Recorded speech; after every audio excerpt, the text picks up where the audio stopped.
Oh, yeah. I'm just gonna get here early enough to She's gonna talk. She's gonna come up. Oh, during the public. I mean, people here from public hearings need to speak during the public hearing. They don't need to sign it. That's what Oh, I'd like to call the January 5th meeting of the Spring Hill Planning Commission to order. And first item is call to order, Pledge of Allegiance, please. Pledge allegiance to the flag of the United States of America and to the republic for which it stands, one nation, under God, indivisible, with liberty and justice for all. Thank you. Roll call. Ms. Dobson? Mr. Earhart? Mr. Mitchell? Here. Mr. Aravalo? Here. Ms. Crevier? here. Mr. Sly? Here. Ms. Squire? Here. Mr. Morris? Chairman, we have a quorum. Thank you. I'd like to call for review and approval of the agenda.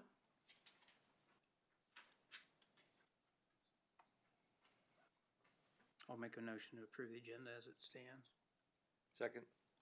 Got a second. All those in favor signify by saying aye. Aye. Citizen participation. We usually have an opportunity for citizens to talk about any of the that might be of interest to the Planning Commission. I don't believe we have anybody signed up. If there's any of you that want to speak during the hearings, feel free to let us know. Thank you.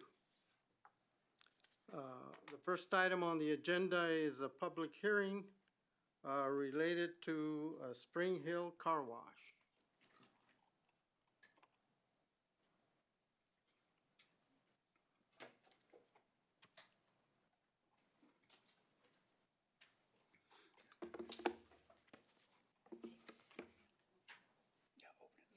Oh, sorry. I'd like to open the hearing on that particular item and a discussion by our city planner. Good evening, Ian Treffren, City Planner. This evening I'm presenting application, gotta have myself, CU 25-2 and SP 25-9, a conditional use application with site plan for the Spring Hill Car Wash located at 19085 Madison Street. The applicant is proposing a 100-foot long car wash there at the northeast corner of Madison Street and 191st. The applicant is David Eskov of Eskov Architecture, with the engineer being Aubrey Enterprises, and the owner of the property, Quick and Clean Incorporated. The subject property is about an acre in size, with the building itself being about 4,300 square feet. The application meets all development standards that are set forth in the Unified Zoning Ordinance. Looking at the surrounding properties, the location where this property is centered is predominantly commercial in nature. It has commercial C2 zoning districts to the northeast and south, with M1 industrial to the west across Madison Street.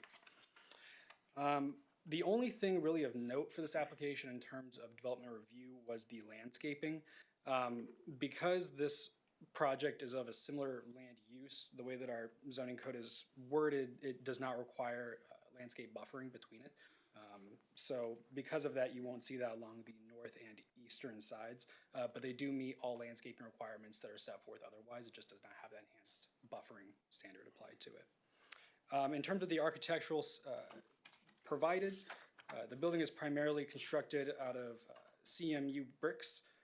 It's noted as having gray and black bricks with matching grout, as well as EIFS, which is tentatively listed as gray. Other than that, that's all that there really is to say, so I'll stand for any questions. First question I have is, what is it on the other side, like north of Moody's? I'm trying to get a bird's eye view exact. There's two spots there. The doggy daycare, It's where? west side of the doggy daycare. Okay. Just trying to get a handle on where it's at over there. So directly east Here, I can, Directly east It's of. across from the entertainment Of the. venue. Yeah, the fireworks stand there. Oh, from Meadowlark. Okay, directly east of Meadowlark. Yeah, I wanna. Okay, okay. yeah, so it's this property located right here. Right, okay, gotcha. Okay,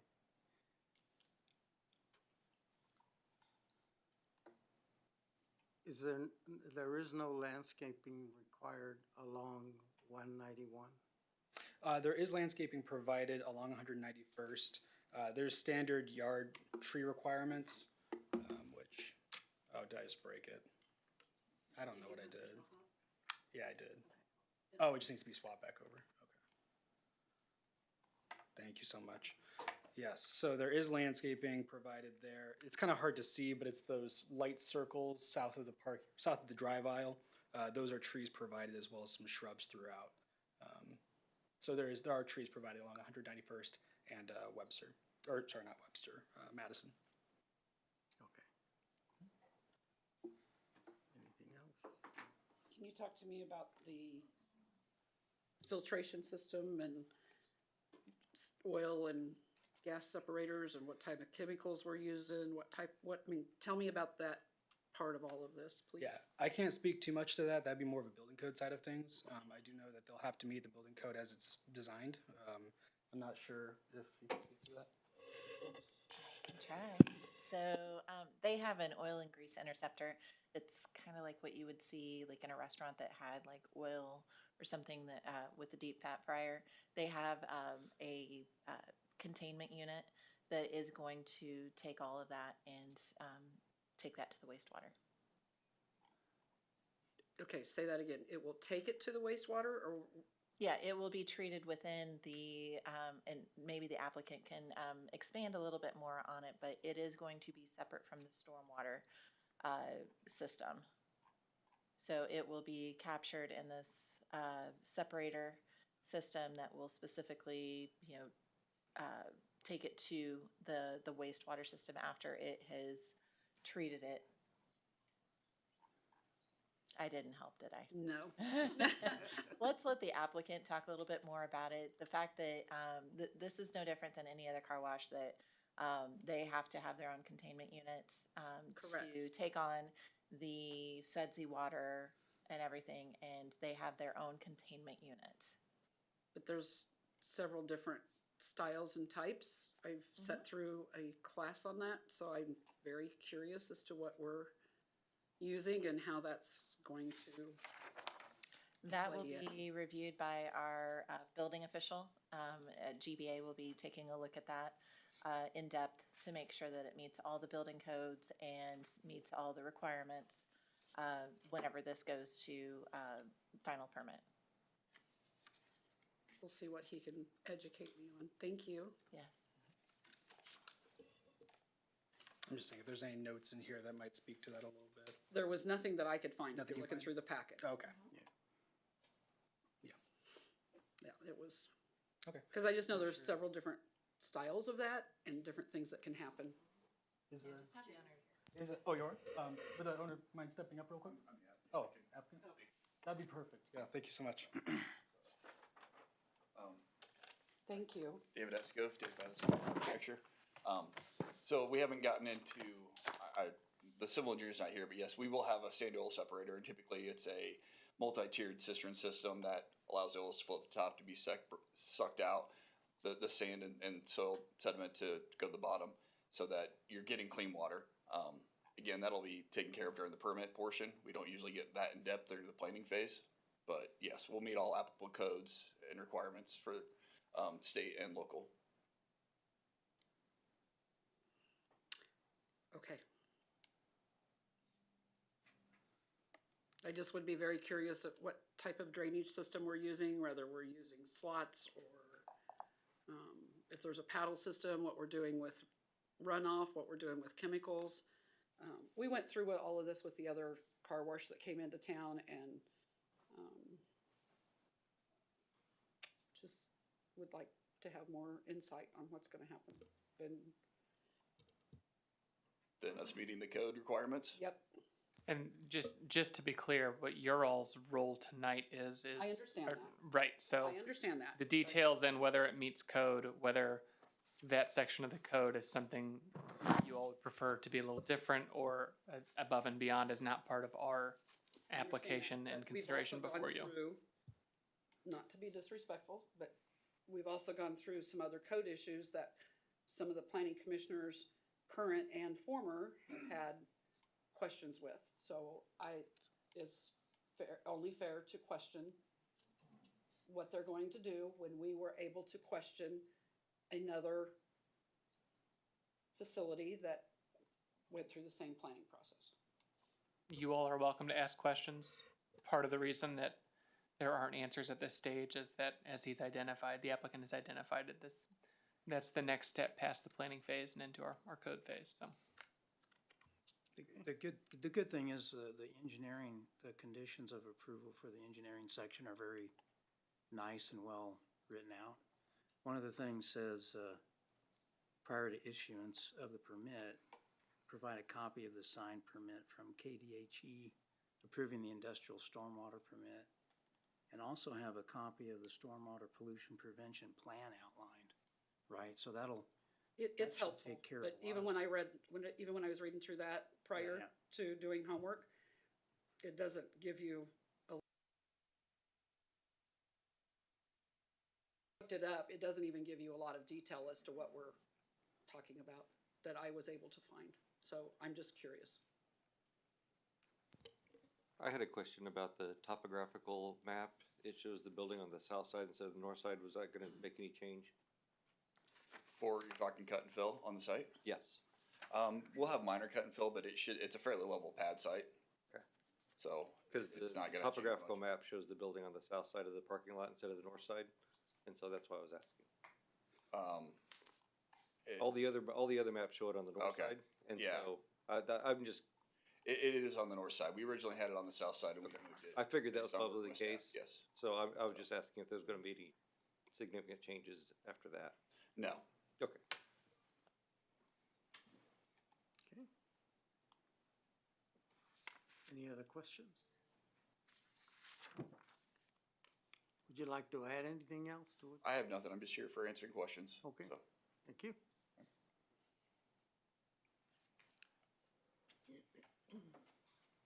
Anything else? Do your list there for the.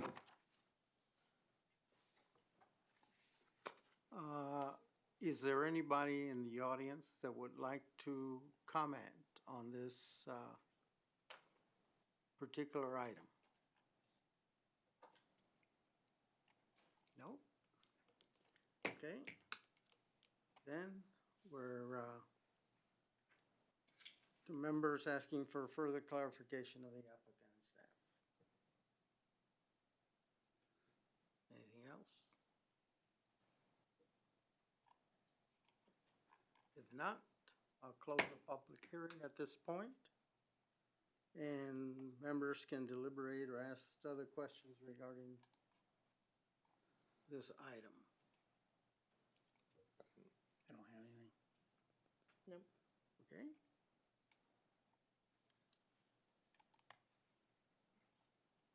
If there are no other comments, I stand for motion.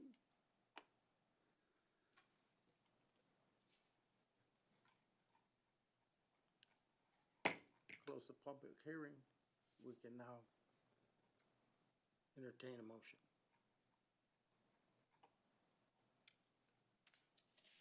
You said it's the yellow? Yes. Okay.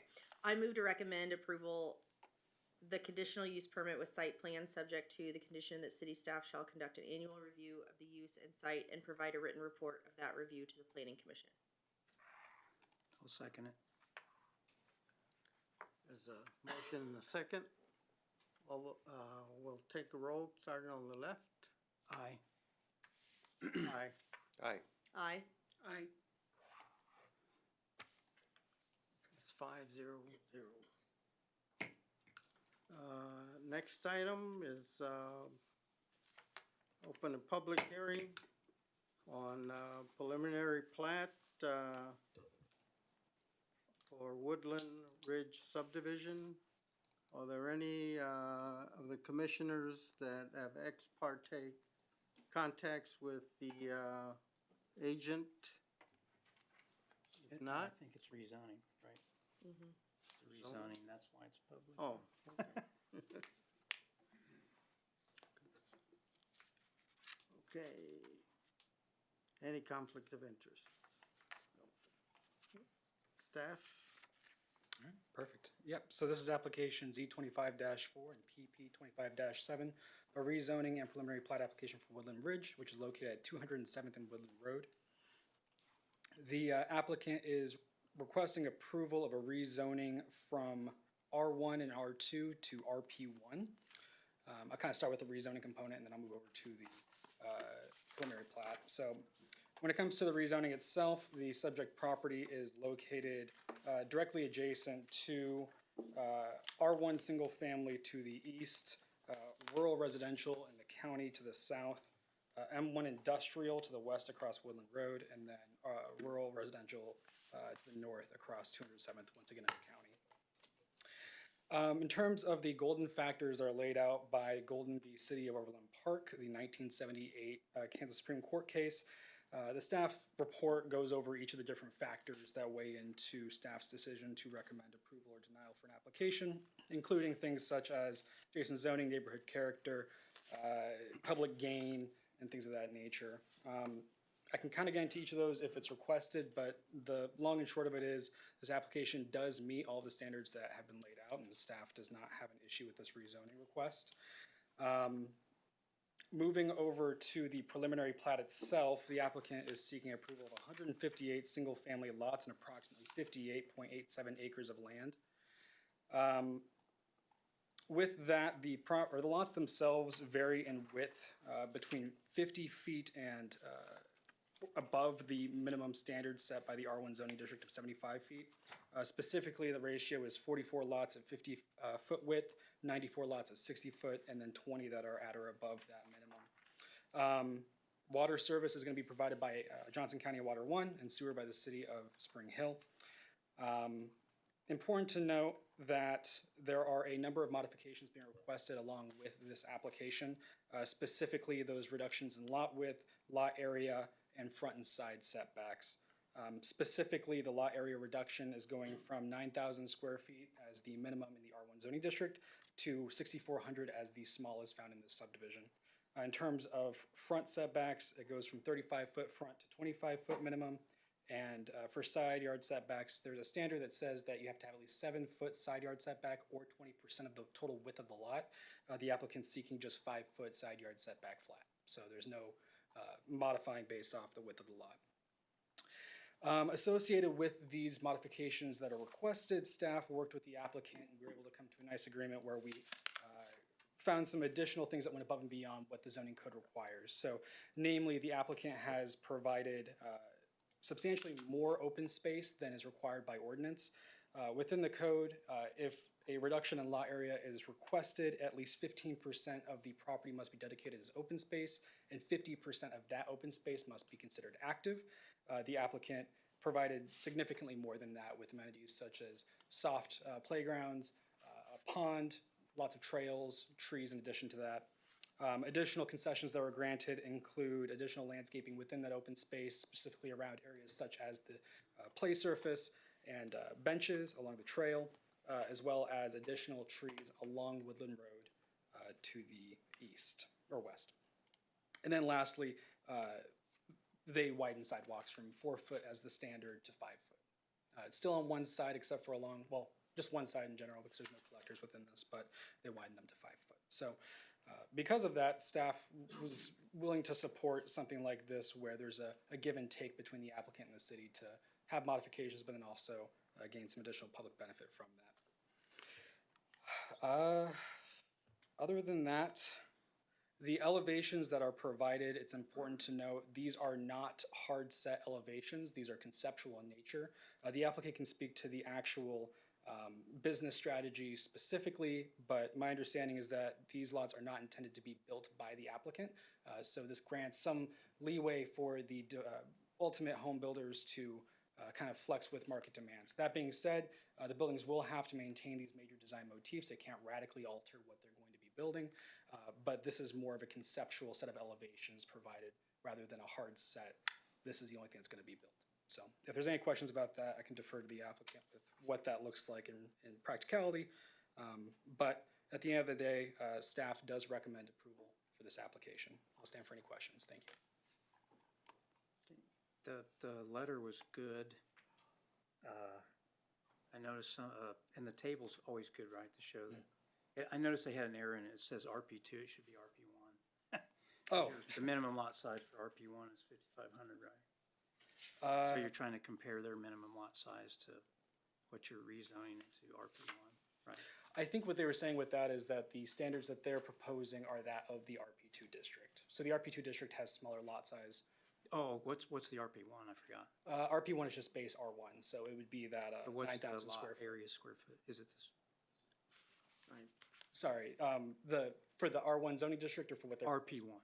RP1 it has the same base lot area requirements. All the standards are the same as R1. The RP just grants them the ability to seek modifications. Oh, I thought it was smaller lot size. Yeah, it actually just inherits that of the base zoning district, but then grants the option to. There's a table in our code that has a bunch of standards, but it's very misleading because those aren't actually the standards. It's just recommended standards, but it actually inherits the base zoning district. See, I thought R1 minimum lot size was 9,000 square feet, and then It is. RP one is smaller, right? Yeah, it's misleading like that. I realized that like my Because third every week. time somebody changes to RP1, it's because they want a smaller lot size. Right. That's kind of the main reason they're rezoning here, right? Yeah. Okay, I didn't have any questions. What is the minimum width of these lots? The smallest come down to 50 foot width. 15 foot? 50, 50. 50. Yep. It's a small lot. Yeah, that's why I was looking Upright? at that table. It's got 50 for the lots, the width, the setback 25 and 20. So I thought that was comparing the RP1 and that they're bigger than Oh. that. But- Yeah, I see what you're saying. And I think it says something like that in our comprehensive plan. We'll have to look back and see what the summary is for that.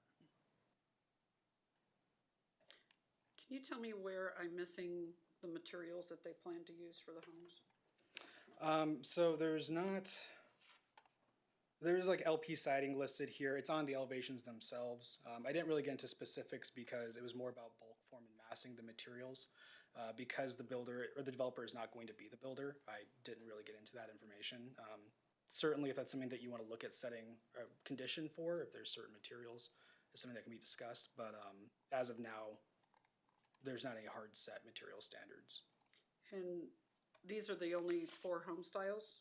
So these are just conceptual. So these aren't the home styles that are going to be built. This is going to be a guide for what will come. So the idea here is that in the future, say market trends adapt, and instead of having, the same gables, it's a different style with not as many gables, they still have the latitude to change that, but not go so crazy as to have a contemporary postmodern cubist house. That's not what we're used to doing.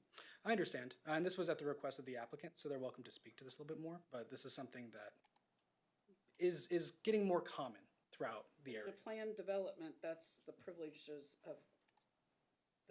that we have, is being able to know that this is a house style that we want. This is a home style that we do not want. This is a home style that goes along with our comp plan. We've rejected home styles up here before.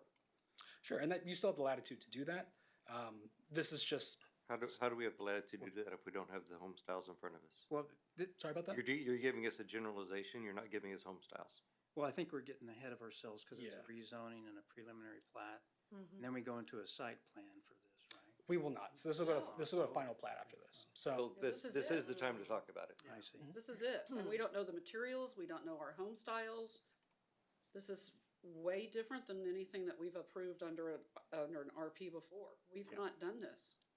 Yeah. That's been our, Yeah, we've always had a site. yes, plan. that's been our privilege of having that. That's one of the benefits to a planned unit. No, I know. The site plan is usually what's brought before us after the preliminary plat and final plat are approved, We typically don't get, yeah. right?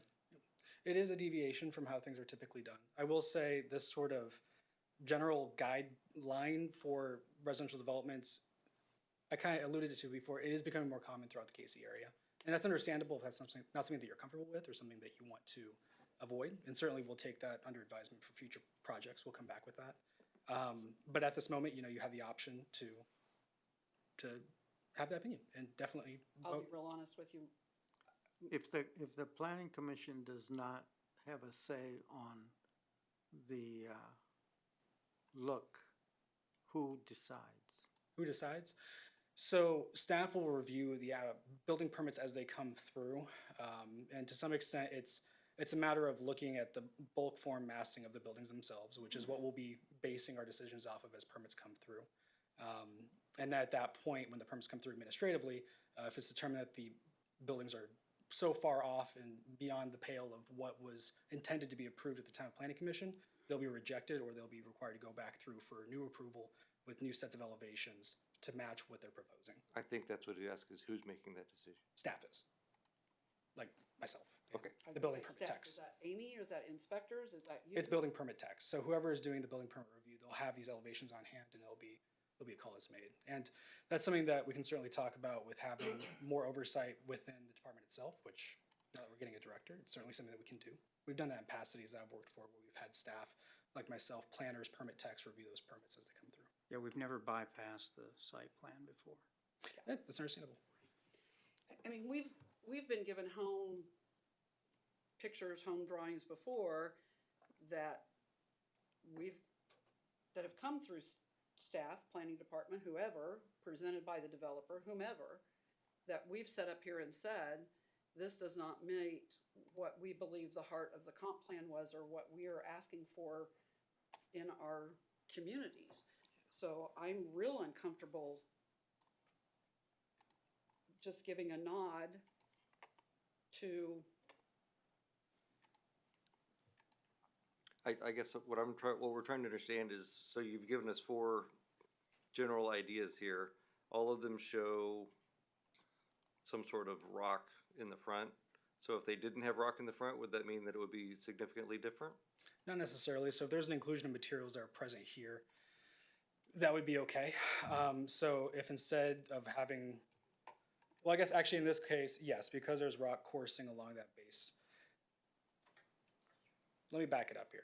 sorry. No, you're okay. You're okay. You said you're giving us a generalization. I should defer. and So I I'm really just trying should to defer to the understand what applicant you're here, saying. because when it comes to what is going to be the intended, I'm going to defer to the applicant if they're present. Yeah, why don't we have the applicant speak at that section of the public hearing, and then after you have heard from the applicant, we can Yeah. come back to you all and keep working through things, rather than, as much as I love watching Ian, yes. This is only the second hearing, guys. I don't mean to be disrespectful because. No, I completely we- understand. Yeah. We are getting used to you, you're getting used to us, and there's a give and take there, but Yeah. this is something I'm really uncomfortable with. Sure. Absolutely. I understand.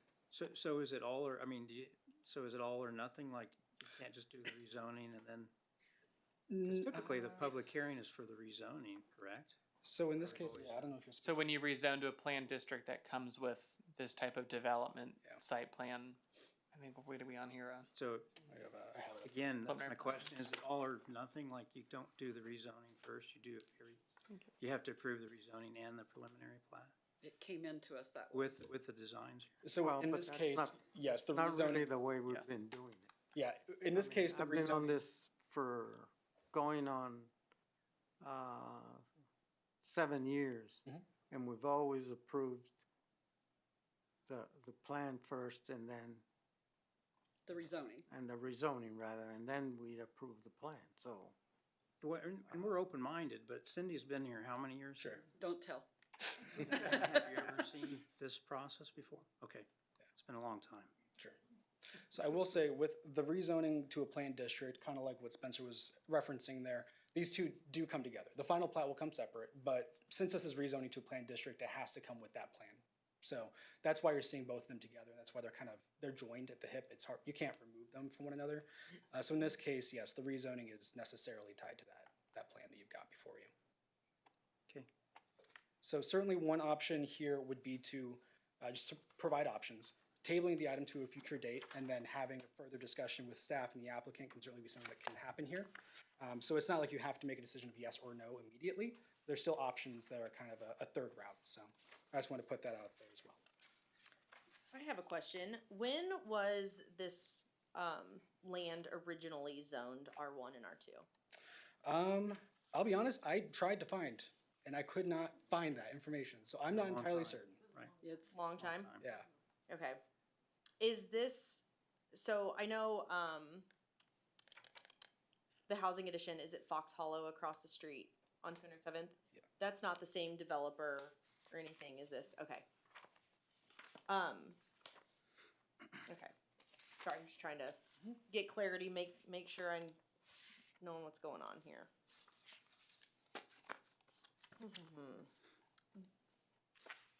Is it? I guess the question would be, if I can ask, what the reasoning for changing the zoning is, like what the desire Yeah. So Smaller lot size. smaller lots. I mean, from R speaking- two? yeah, Yeah, R1 and R2. R1. So with well, the current.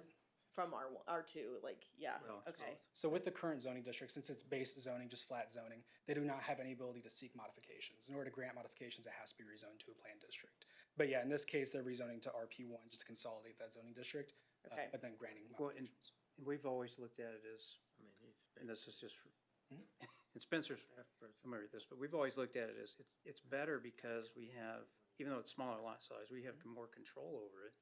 We have more control of the aesthetics of how it looks, you know, as long as it's within code, but they have to come and approve the site plan in front of us. That's why we always like the rezoning to RP1, not just so they can have smaller lot sizes and put on a general, you know, house. Yeah. With a slab underneath, so it's like we've always had, Yeah. you know, a lot more detail. That's certainly, yeah, that's your prerogative as the planning commission to have that desire. That's good for me to know, for sure. So, yeah. You're okay. You're okay. Can, if we don't have any more questions of you, why don't we have the applicant Please. come up? Good evening, Planning Commission. My name is Harold Phelps, Phelps Engineering, 1270 North Winchester. I've been here once or twice, and obviously have seen a number of these as well. And I just want to make sure everybody understands, maybe we can answer some of the questions that are being asked. The project, so I do have Caleb George with me here as well, with Chris George Custom Homes. They started the project in about 2003. And they have been there the entire time. It's not changed hands. They've continued to go and develop the property as what's out there today. The intent here is not to just go smaller lots. The intent here is to get rid of the duplex lots. So it's currently zoned for duplexes. And that's not the market that they want to build or that is really that the customer wants today. The customer wants a freestanding home. Keep in mind, we are transitioning from industrial uses across Woodland. And then we have the creek, and then we come up the hill to the existing subdivision at the top of the hill. We are transitioning the lots that back up to the existing subdivision will be R1. So those are the ones that are staying R1 and the same size lots as what's adjacent to them. At the very north end, along 207th Street, we have about 45 lots, I believe, that are the 50-foot lots. And then the rest of the lots from there south are the 60-foot lots.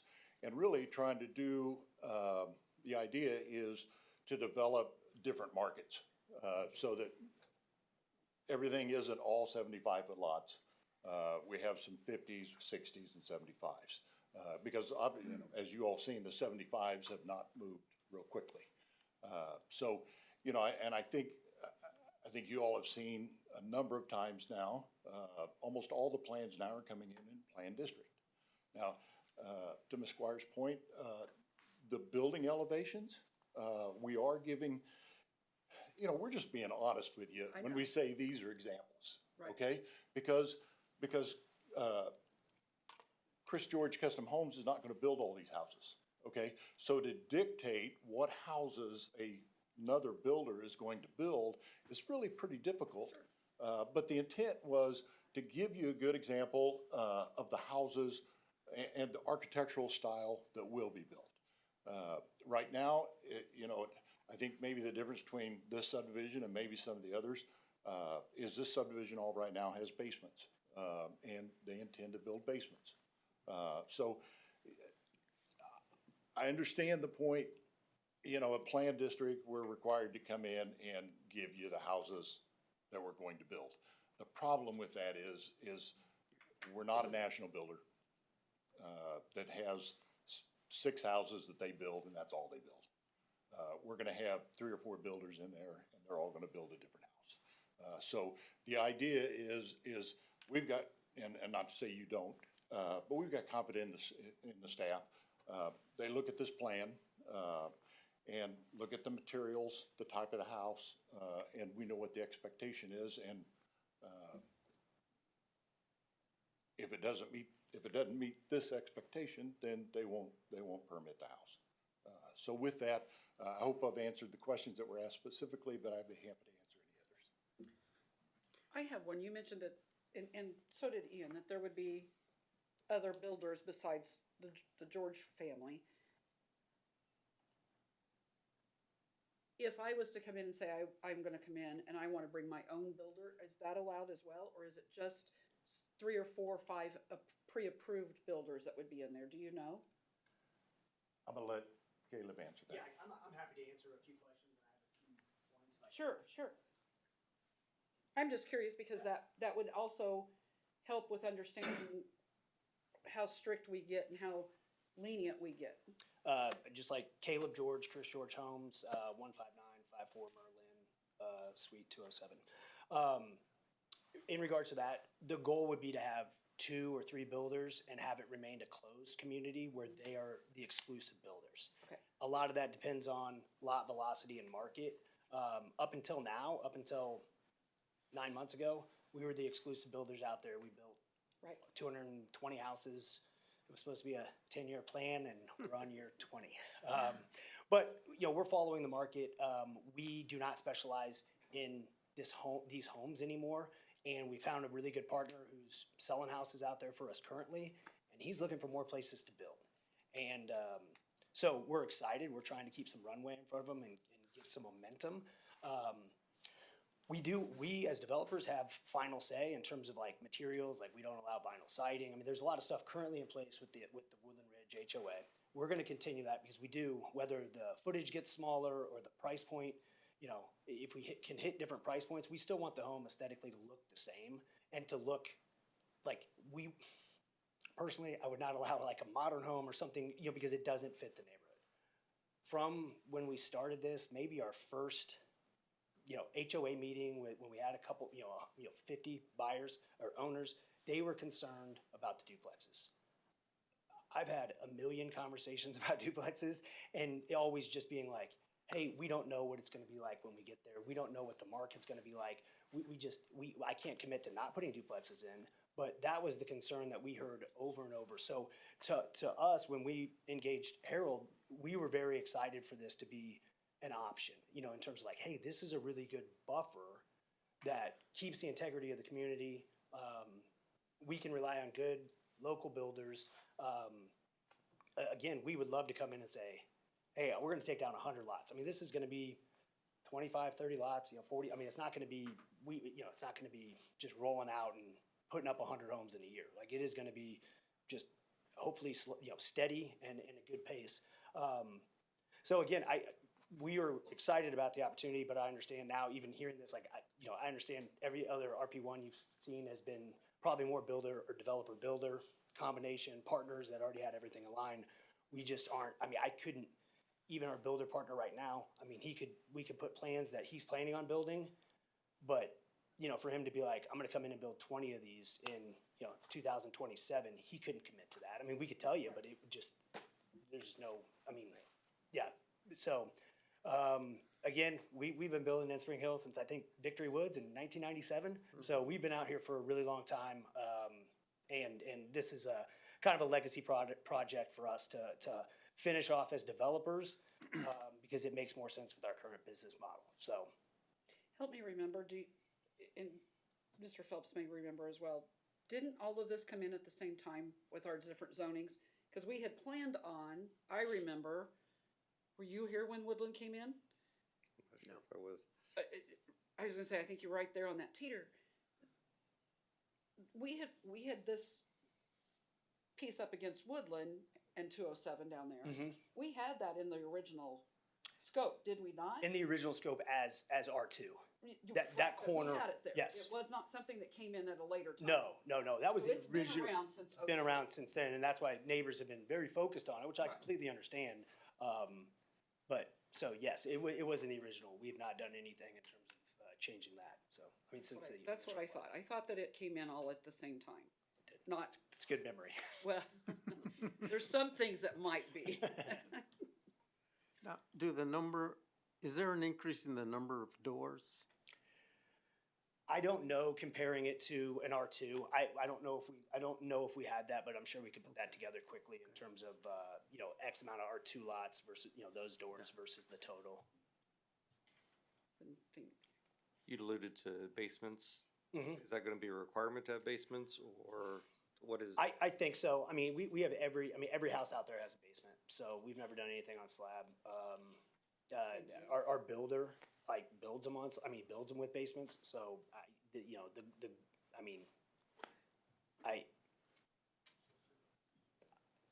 I don't think there's enough cost savings to do it on slab, but, National Builders would say otherwise, so.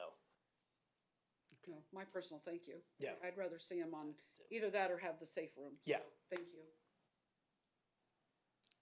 Anything else? Thanks. Thank you. That's very helpful, I think. Yeah. Now, did I read somewhere in the specifications that there was gonna be a review of, Woodland to see if the street needed to be widened or egress or? That was one of my stipulations. We're gonna look at the condition of Woodland Road. Currently, it's, I believe, a 24-foot edge-to-edge asphalt road. There's not much of a shoulder. So we'll work with the applicant to figure out at least a minimum standard to put in some safety shoulders along Woodland. Now, I know it would be weird, but would there be curb and gutter along Woodland? We'll work with the applicant to figure out what exactly those improvements look like. Okay. Yeah, we've got we would prefer to have complete streets and all of those things, but that's something that we haven't Sure. required in the past with some of the other applications. So at a minimum, we're gonna continue to work with the applicant to see what that minimum standard's gonna be. So that's why I put the stipulation in there so that we could mutually agree upon what those improvements would be. Now, once all the building occurs, there's gonna be more runoff. Which way does the, the creek go or the flow go once it hits Woodland? I would have to look at the drainage study, but, yeah, Harold's coming up here. He can explain that a So little bit better. it's developed to the top of the hill right now on the Right. east side. So it'll all drain down to the creek, down by Woodland, then drain south. Okay. Say south. So what is the right of way through there for Woodland, and what is the future plans for Woodland? That is a really good question. Cause isn't it an arterial, if I remember It right? is an arterial. We're very limited, on, what's out there today. Again, our future plan would be to, have more of a complete street, something like that. I don't think there's much of a right of way that's out there right now. We will be dedicating our half of the right of way. Yeah. Okay. Thank you. So is it gonna be 100-foot right of way for an arterial, or is that 120, or, It would be 120, 60 foot on each side. and what do we have now? I don't think there's any. Well, there's right of way there now, 40 or we have a 50. road, so. There has Yeah. to be right away. Yeah. There is right of way. I don't know what that exact Okay. dimension is. Well, It's I mean, probably now shown is the on time plans. to, before you start building things, it's much cheaper to do it now than, We always love to get that stuff on the plat. Yep. It's cheaper now instead of having to pay for it later. yeah. Yep. So is there a plan to do that? To improve woodland, no. No, to get to acquire the right of way now? It should be shown on the plat. Yes, it'll be dedicated on the final plat. Okay. Thank you. Both for 207th and Woodland. Nope, nope.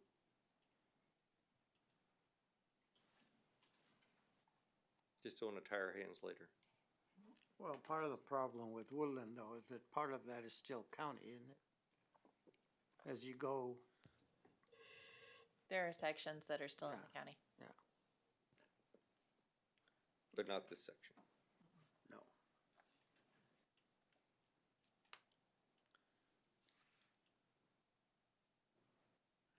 Are there any members of the public that would like to speak on this particular item?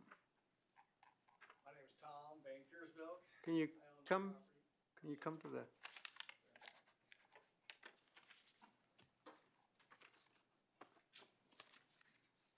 My name is Tom Van Kiersbelk. I own the property immediately to the west of there, the industrial slot on the west side of Woodland.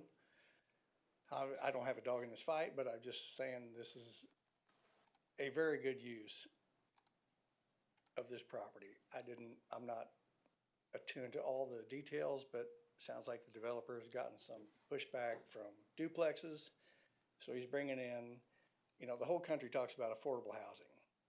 These are two-story homes with two-story garages. They seem to me, and I have a lot of history and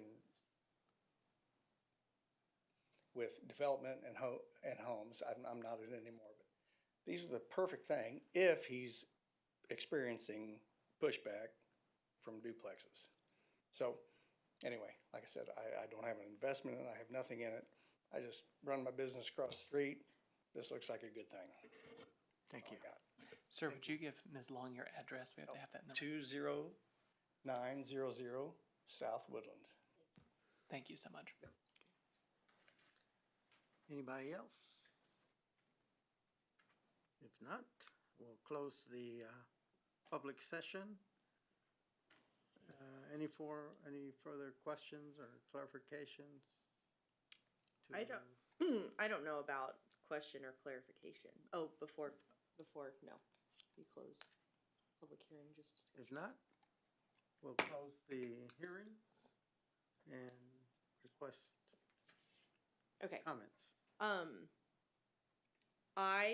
First of all, I like the idea of the going RP1 from R1, R2, just because it's potentially less density, less traffic. All the residents in Woodland Ridge have been very outspoken about not multifamily homes. However, I know when Fox Hollow was being built, they approved the R3 zoning in that housing addition because there was R2 zoning in Woodland Ridge housing addition.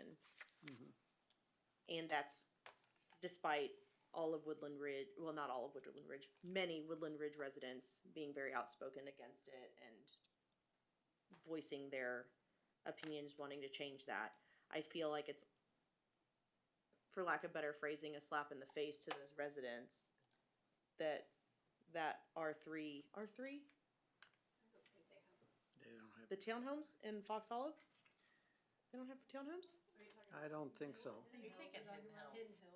Where's Hidden Hills at? Directly Directly. You're talking about. Oh, that's what I'm talking about. Yeah, across from Woodland Ridge. I'm sorry. That one has sorry. townhomes, I right? had Fox Hollow stuck in my head. Oh, okay, that's why I was confused. But I think they're only 15%. The rest is like single-family homes, Yes, right? but that got approved because this was R2. And so now to change it back, To change it to something different. to change it to something different that's not multifamily homes. Like I said, feels like it might be a slap in the face to those residents that were outspoken. That being said, I do like that it's less density, less traffic potentially, those kind of things. That just, I feel like I would have been remiss to not bring that up for those residents. Something to think about. I remember the conversation, that there was conversation around what was neighboring. And also too, sorry, my brain's going now. Just as we're planning these housing additions, it makes sense to have multifamily across from industrial. Just because that's what we're wanting to go to these planned neighborhoods. I don't know. Just trying to think through. I'm just sorry, guys, thinking through, but I don't know. Yeah. All right. I think I'm done. We're done for now. Yeah, and I think it's a good thing. It's always good to go to the single-family plan district from an R2. We've always liked that when the developers come in and want to do that. It's just the first time we haven't seen this before, and I think it's fine. Especially when Mr. Phelps and Mr. George came up. I actually own one of the original homes, Mr. George, on 220th Street that was built in 1997. So that's one of the homes I own. So I'm glad you came up and spoke about that. I do feel a lot more comfortable after they came up with the designs that they're going to do. They're going to have basements. They're going to be 2 stories. They're going to fit the area most likely pretty well, and we're not going to have any duplex concerns for the public. So I think it's a good use of the land, exactly as the other citizen came up and said. So thank you for coming up. I agree with it right now. Yeah, If, I believe that it's a good concept. You know, I think the variety of what you're gonna have there is gonna be appealing to a varying kind of customer. So I think it's gonna be good. if these 4, I agree with the gentleman that came up from the public, that these 4 homes, I would never veto any of these 4. My concern is, and I don't know what we call, I'm lost for that term. See, I do have memory loss. The biggest thing that planning commission, or the most of us have been against, goes against the community development part of the comp plan, is when those front door alcoves, for lack of another word, come out and that front door is hidden. That's the design that we have nixed so much, saying that's not the welcoming environment that we wanted on the home fronts. You know, still we wanted that meet your neighbor over the back fence, the door's open, you can see a front porch, it's an inviting front, not a Right. hidden front door. Recessed. Recessed.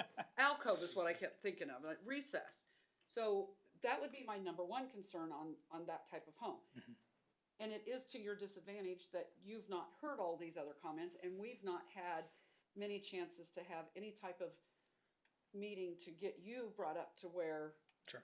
and you've not been through a lot of plans to know that yet. have that opportunity as well. So I will say, specifically related to the alcoves or recessed entranceways, how you want to describe it, because that is something that's in the comprehensive plan and it's something that we're aware of, that could be considered one of the things that would kick this over into the design being substantially different. Because at that point, not only are they going against whatever conceptual elevations that are present, but also the idea of the comp plan and some requirements that are set forth in the comp plan related to recess entrances, garage widths, things of that nature. So if that's something that would like to be added, as a condition or something that we can look at during the permitting process, that can be. And the other is, like Troy mentioned, Mr.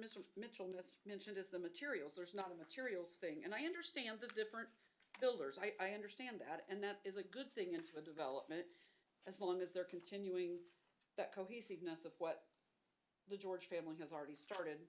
And a modern would be a thumb out, looking different.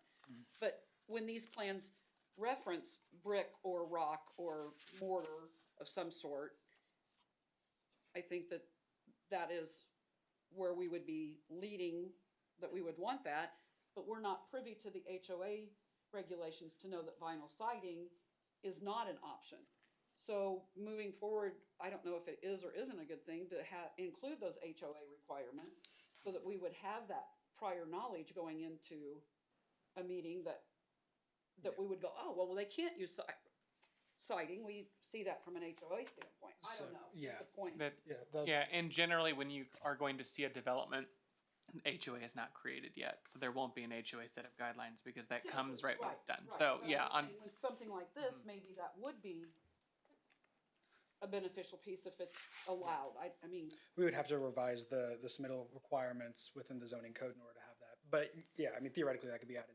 Typically, communities require that as part of the final plat process, because at that point, they're assigning tracks and then HOA maintenance responsibilities. So I've seen final plats go concurrent with, like a draft version of the CCRs that then gets required Right, along right. with the plats. So that could be something that could happen, but specifically related to, like, if that were applied to this circumstance, it probably wouldn't help because you still wouldn't have seen those. You might see a draft version, but you're not approving that set of CCRs that would have to come during the final plat, which at that point, these would already be approved. So it's, I'm just saying. yeah, I know exactly what you're talking about. Yeah, It just helps prior knowledge. absolutely. That teachers coming out, that prior knowledge information is greatly appreciated and helpful. I would either say table it and they have to bring in designs, but according to what we were just informed with Mr. George, I understand that, 3 or 4 builders are not gonna wanna submit 12 pictures. I understand that, and I don't like the saying that we've always done it this way, even though we've always done it this way. Right. That, Just because it's new I doesn't know, mean it's wrong. I know, That's and I'm right. thinking outside of the box, trust Yes, me, yes. I'm going there, it's just, this is different and it's hard, but if we can make sure that we have an understanding with Staff. gaining that, With staff. yes, and gaining that trust with someone new, sorry, Ian, No that offense. I would be okay to move forward with, is what I'm trying to say. We have got to build that working trust between the two of us, and that's being presented a different way is not wrong. It's just different, and we have to Scary. take baby steps. So Are you willing to give up that control? if I can trust Ian, Okay. You don't trust me? What the heck? and I know Mr. Phelps well enough, having been here, that he's probably also not going to submit something to Ian that Ian's gonna have to go. Well, yeah. Phelps Tower is not on the plans, to my understanding. Yeah, they, So I know the public hearing is closed, but I would like to say, though, we still have to come back for a final plat. And Caleb is willing to bring those HOA docs with the final plat, and you can review those materials at that time. Great, okay. great. That's considerate, Awesome. I appreciate that. Thank you. Georges have always been more than helpful and considerate in working with, so. Yeah, since it's a local developer, local Right. engineering, Thank you. great company. I mean, I feel. Is it gonna take another 20 years? I hope not. We hope not to. Just checking. Or it'll be another generation. That's what I thought. Yeah. Going back to the topic of Woodland, will there be sidewalks added to Woodland with this new zoning potentially? What do you mean? Well, like for kids walking to and from and, Are you saying within or along the 207 or Woodland?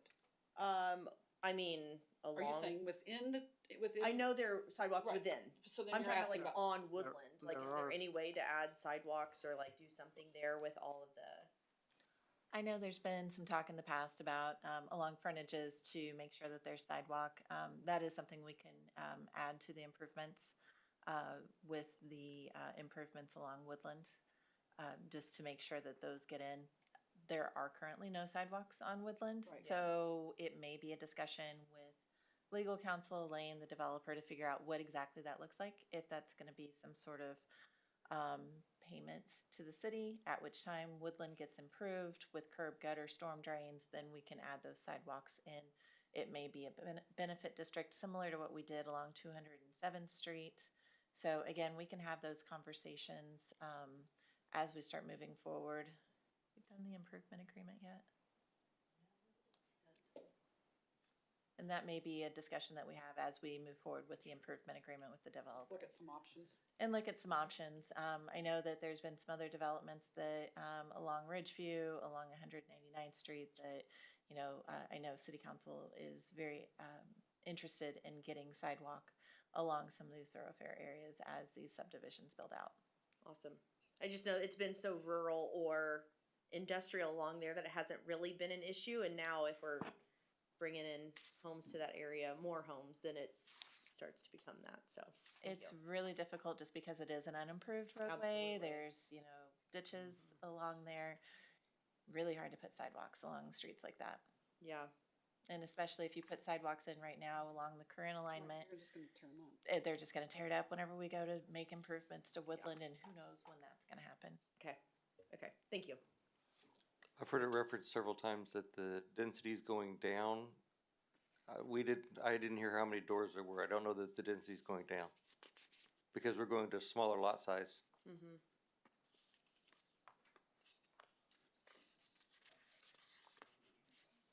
Yeah, I don't know, was there a plan beforehand of, I don't think we can compare it to a prior number of doors. I don't know if there's ever a proposed number of lots or doors. It was just, was it right, it was just zoned to R2 and R1?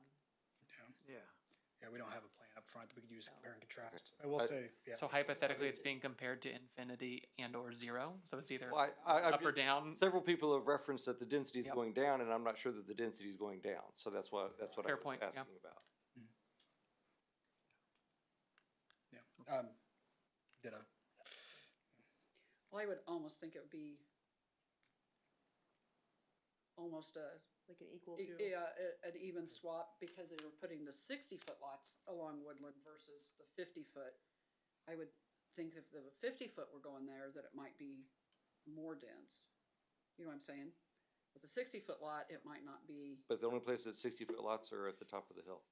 I thought you said the 60-foot were along Woodland. No, all 50-foot lots are down below. 60-foots are up adjacent to the existing R1s. Okay, so it would be a definitive reduction in density. The R2 zoning district, this is kind of documented on the deviations form there. The minimum lot size for the R2 district is 5,500 square foot. What's being provided here is a minimum lot size of 6,400. So at the very least, you're getting that about, well, whatever that divided between each other would be. So it is 20% roughly? Yeah. Without having exact plans, at the very least that. Yeah, and then just clarification, so the R1 are up on the very east side, Right. adjacent to the Yes. existing. And then the 50-footers are along 207th Street, Mhm. and then to the south of there are the 60-footers. What's going along, what would be along the Woodland? 50 or 60? Well, you got a stream in between there, but you started, the 50-footers, And then- and then you And then you transition. transition, so to it's the gonna be 60s. both. Right, yes. So it's not like it would be all 50. I would think That's right. 50-foot would be, could potentially be a more dense, where 60-foot might be a fairly close swap with duplex doors.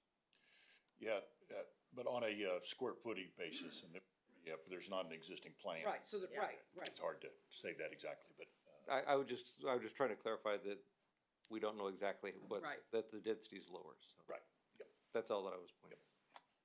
Fair point. I do agree with what they're talking about, the RP1, because you're coming from a much more commercial on the other side of Woodland, and then you're giving more of a transition as you're going up the hill. Yeah. So it makes sense to do it. I agree. And I'm gonna trust you. You got 2 votes from the 2 old timers, okay? Any other questions, comments? If not, I stand for a motion. I'll make a motion to approve the application C 25-4 and PP 25-7, rezoning with the preliminary plat Woodland Ridge to the Spring Hill governing body, including any conditions as presented in the staff report. Second. Got a motion and a second. We'll start on the left. Aye. Aye. aye. Aye. Item approved, 500. And, Mr. George, Mr. Phelps, thank you for working through that with us. thank you. Thank you. Item 3, final plat application, Avondale Meadows, third plat.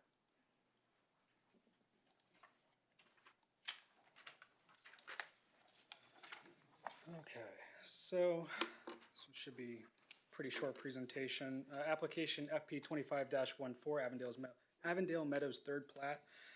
This is a final plat of the Avondale Meadows. Located approximately northwest of US 169 and 215th Street, north of Avondale Meadows 1st and 2nd. The preliminary plat was approved back on June 5th, 2025. As presented here, there are no deviations from that previously approved plan.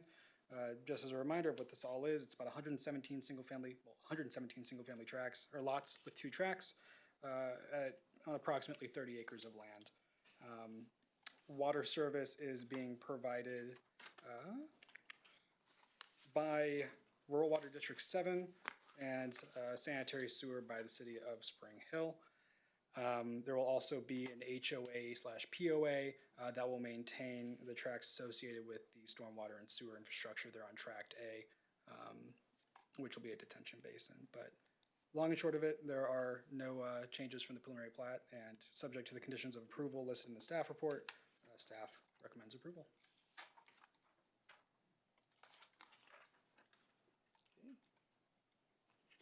Questions?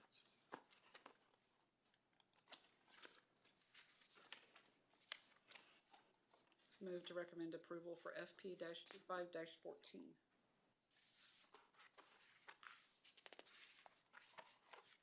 Second. Got a motion and a second. If there are no any other questions, we'll start on the left. Aye. Aye. Aye. Aye. Aye. Motion passes 5-0. Okay. And now we have item 4, preliminary plat application for Ozark Realty Ready Mix. Okay, so just to clarify before I begin here, there will be 3 applications this evening related to this project. The first 2 are going to be related to the ministerial application for the platting process. This is not to do with the actual development itself, so the merits of the project are not as relevant here. This is just about the legal subdivision of the land. So we'll get to the public hearing portion, but for now, that's what we're going to be talking about. So to begin, this is PP 25-8, the preliminary plat for the Ozark Ready Mix subdivision, located on approximately southeast of 183rd and K7 Highway, about 1 lot south of that, southeast of the intersection. This is a 15.11 acre piece of land, or approximately 650,000 square feet, which it's not 117 single-family lots, as noted on your staff report. It's just 1. It's zoned M1 General Industrial. Utilities will be provided by Johnson County Water 1 for water and Spring Hill for the sewer service. Right-of-way will be dedicated along the western side of the property to KDOT at a future point in time. It's not detailed here. There will be a slide actually in the applicant presentation, but it just kind of diagonally cuts out towards the west end. That's not being dedicated as part of this application. It's being reserved for future purchase by KDOT. But if that'll be included in the final plat or at some other point by separate instrument, it will not need to be adopted or accepted by city council since it's going to KDOT. So you probably won't see that, but just know that that's happening. It won't affect the layout of the site or anything like that. It's just happening. And that's all that I got. Is there for any questions? Thank you. Any questions? Clarifications?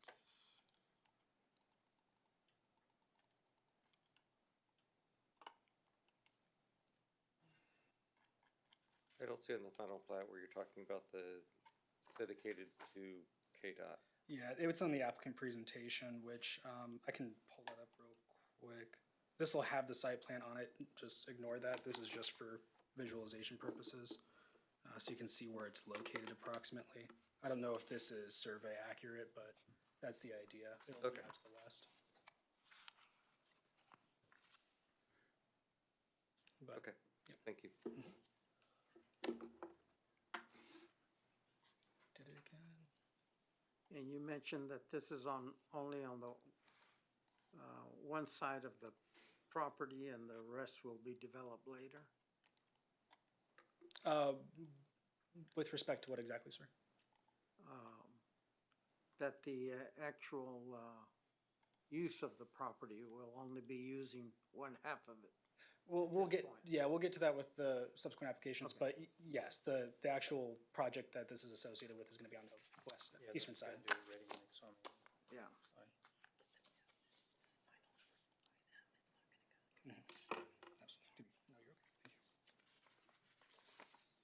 And then real quick, there is an amendment to the motion here. It'll be moved to final approval instead of recommended approval for this, since y'all are the final deciding body for the preliminary plat, just so you know. Yeah, assuming that's what you do. I don't want to put the words in your mouth.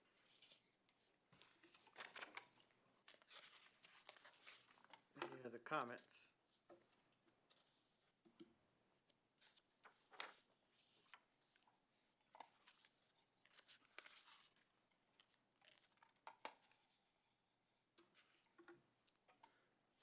If there are not, I will entertain a motion.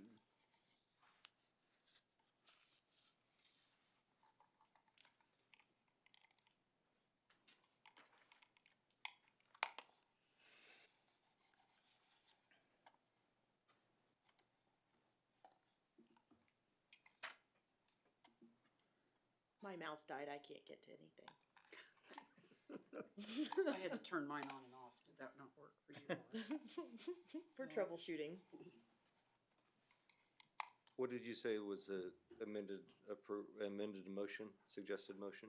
It's for final approval instead of, Don't make a motion that says Recommend. move the approved recommendation to city council. I got it. yeah. Oh, you're right. The planning commission just approves it.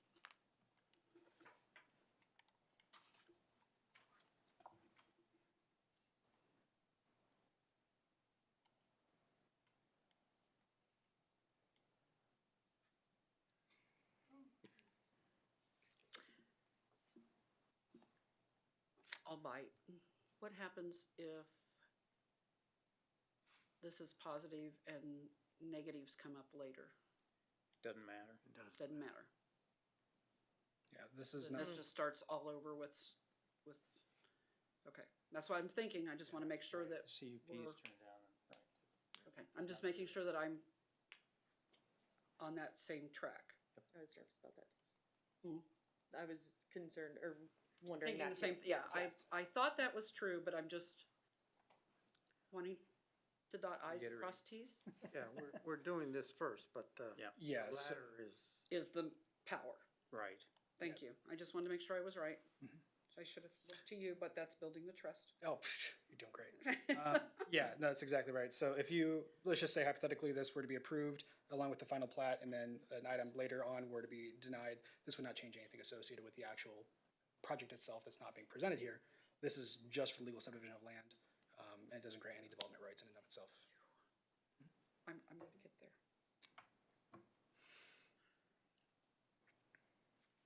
Going for it? Sure.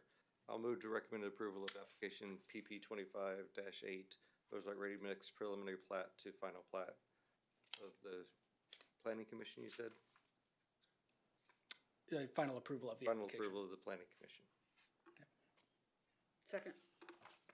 a motion and a second. And we'll start the vote on the left. Aye. Aye. Aye. Aye. Aye. Motion passes 5-0. Okay, Our next item is a final plat application. perfect. Yep, so this is application FP 25-15, final plat for the same application that you just saw. Shockingly, no changes between 30 seconds ago and now, so no comments or anything else from staff.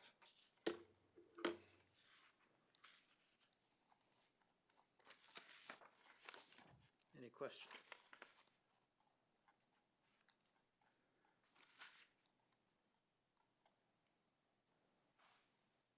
If there are no questions or comments, we'll entertain a motion on this item. So did the suggested motion change for this one? Okay. Yes, it does. Okay, I move to recommend approval of application FP 25-15 Ozark Ready Mix final plat to the Spring Hill governing body, including any conditions as presented in the staff report. Second. We have a motion and a second. All those in favor, we'll start on the right. Aye. Aye. Aye. Aye. Aye. That was tricky. I was 5-0. waiting on it. Bad habit. I was like, Cindy, it's not your turn. Now we'll take, open the public hearing on conditional use application with site plan CU 25-3 Ozark Ready Mix. Are there any ex parte communications with the agents or applicant on behalf of the board? No? No. Any conflict of interest? Nope. Okay. Now the staff present. Perfect, thank you. So this is the big show. So application SP 25-10/CU 25-3, a site plan with conditional use application for Ozark Ready Mix located approximately at US 169 Highway and 183rd Street, approximately one lot to the south of that intersection. The applicant, Neil Jackson of Ozark Ready Mix Company, along with the engineer Mark A. Brewer of Schlegel, has submitted for approval of a site plan application for a concrete batch facility. The subject property is zoned M1 General Industrial on an approximately 15.1 acre lot. The project building area is about 5,000 square feet. Of that, 3,200 approximately belongs to a maintenance building located on the western side of the lot. About 1,200 or 1,250 square feet is the size of the plant building itself, and 600 square foot for the office that's associated with the project. Moving into adjacent zoning, the subject property is surrounded and enveloped by M1 General Industrial to the northeast south. To the west is KDOT K7 right-of-way, which is not entirely through zoning, so there's no zoning to speak about there. The applicant is not requesting any modifications from development standards as listed in the Unified Zoning Ordinance. Kind of getting into the elevations themselves, we'll start with the maintenance building here. It is constructed out of pre-finished metal and is 24 feet 8 inches in height, and again 3,200 square feet in size. Let me swap over to my laptop here because it was noted that the other elevations are not added, so sorry about that. So this is the plant building itself. The plant, this middle portion right here, is 55 feet tall and is also constructed out of pre-finished metal. All the buildings are in this development. These silos themselves are approximately 86 feet in height on either side of the plant building. Additionally, kind of like right here, you see the outline of the office building, which is 24 foot, 8 inches tall. Also out of that pre-finished metal construction. Swapping back over to the site plan. The, actually I'm gonna go to the photometrics here. So with respect to the photometrics, the only lighting that is present on the site, well I guess the tallest lighting on the site is 30 feet high. There are a number of lights located around the maintenance building and the plant building itself at varying heights. They're detailed here. Can't zoom in, unfortunately. Actually, you know what? I can. I lied. Sorry. So here on the photometrics, there we go. You can see you got type SL2 lighting here at 30 foot. These are vertical cutoff lights that point downwards.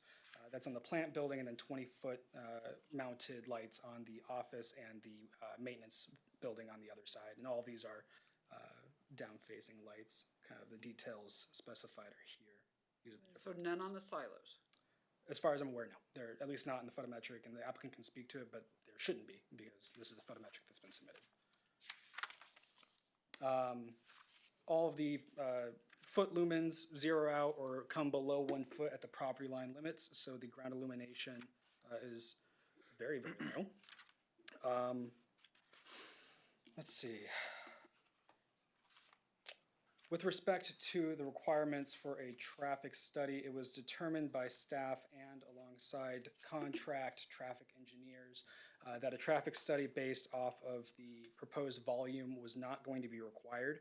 I will have Allison speak to the specifics of that, but long and short is that it was not required by staff at the suggestion of the contract engineer. Important information surrounding properties are a mix of light and heavy industry. Notably, there is an existing batch plant to the immediate east, northeast of this property across Webster Road. Pull that up on this map. So adjacent land uses are compatible and similar to the proposed batch plant. The subject property is located on the southern tract right here, and the batch plant that's existing is to the immediate catty corner, if you will. With that, last thing, landscaping is very similar to that which you saw during the car wash application because of similar land uses adjacent to in terms of intensity of, or not intensity, but in terms of industrial land use. Buffering requirements are not imposed. That being said, they are required to meet all base landscaping standards as defined in the zoning code. So you can see that there are rows of trees along the north, east, and south, as well as landscaped grass pads kind of flanking the parking lot and along that entrance to the development. So with that, because the application, or because the property supports industrial in terms of its zoning, future land use designation, because it meets development standards without requesting modifications, and because it is compatible and similar to existing adjacent land uses, staff does recommend approval of this application subject to the conditions listed in the staff report. Thank you. And then the applicant has a presentation as well, but first, if there's any questions. Yeah, Well, actually, we'll do the applicant presentation, then come back. we can do questions now. Yeah. Let's do that first. Yeah. So how tall is the Monarch cement plant right now? I'm not certain off the top of my head. I can Do you pull that up. remember? Isn't it 100 and I thought it was 123 or 127. 121 or something like that? Is that I right? was thinking- 114? So this one's about 40 foot lower, the silos? That's correct, yeah. And then the lights are only 30 feet high pointing down? That's correct. The lighting Not on the silos. Because the They're not on the Monarch silo. plant has significant light pollution, that is a huge problem. I'll have the applicant confirm that that is the case. If the applicant, yeah. Okay, yes, that's correct. First, admit that, that was a bad decision. We didn't realize how bad those lights were gonna be. It's brutal. I don't know if you drive by there. And all the lights are on the, facing the east towards the homes over there, and where the steps are, they could have had it on the other side maybe, where the lights aren't on that side. Or they could have put the dual light system, the wiring in there so they could shut them off. Even the plant managers told Chuck that they could have built it that way to shut off the lights at night. So, I don't know, there's a problem there we need to address sometime. Yeah. I don't want the same thing happening here. Yeah, that's something that we were acutely aware of when Chuck brought that up. That's something that we. So I appreciate you telling us the lights are 30 foot high pointing down. Yep.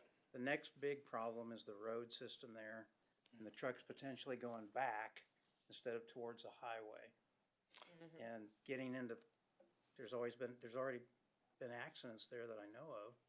I mean, going to the east. Yeah, going to the east instead of Residential, yeah. to the west to 169, right? Have you? I don't know if you've heard that, Ian, but there's been already an accident or two with the trucks.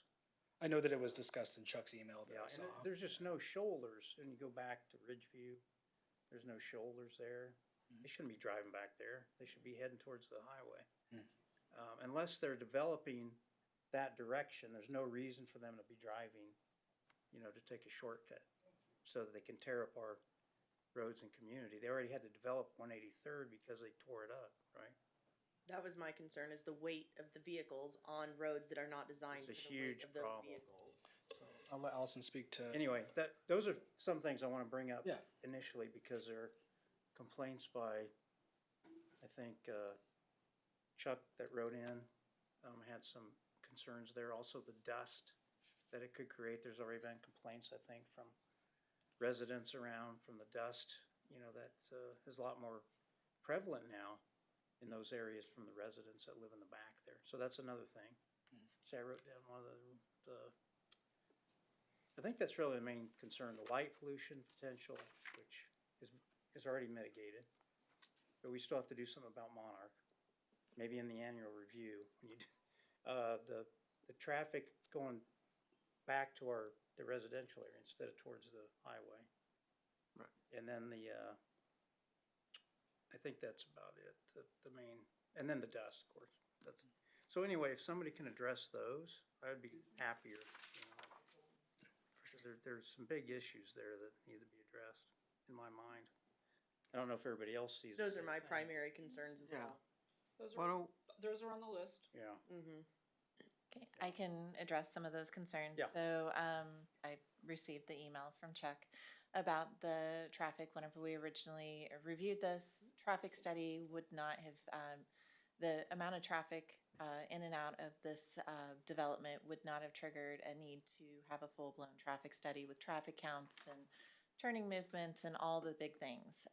So after receiving Mr. Morris's email, we consulted with our on-call traffic engineer just to confirm what we already knew, and they confirmed that a traffic study would not have been required at this time, even with the proximity to the other plants. We did get a recommendation from our traffic engineer for them to provide a traffic memo that further explains the volume of traffic, the intent with the traffic and everything. So we communicated that to the applicant, and they will be providing that information. So that's just going to be a simplified traffic memorandum that explains the traffic flows for the development.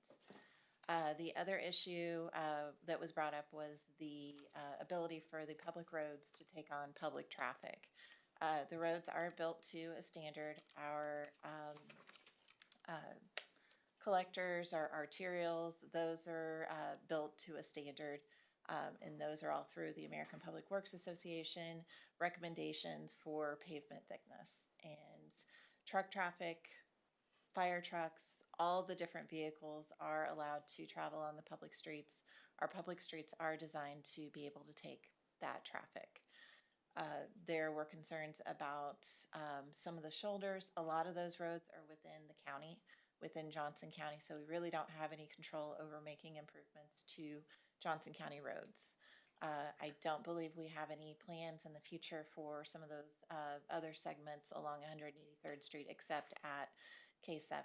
I'll let the applicant address some of the concerns about the trucks going within the residential subdivisions. We do know that there's a lot of development that's going on in the area, and there's a need for those concrete trucks to come in and pour the foundations for those homes, just like they poured foundations for everyone else's homes. So that would be the only reason that I would think that they would be driving in residential areas, is to deliver a load of concrete to a residential home. And I would think that the most direct route would be for them to take K7. And unless there was a concern for safety, since that is not a signalized intersection, they may want to take another route. But again, I'll let the applicant talk about the traffic flows and the concern for traffic safety. Was there anything else you wanted? No, that's about it. Ms. Eva, I have a question to follow up with on that. If we're trying to persuade KDOT, or the powers that be up there, that we would like something done on 169, would it not behoove us to have as many traffic studies as we can to say this is going to operate at a D minus intersection? I just would think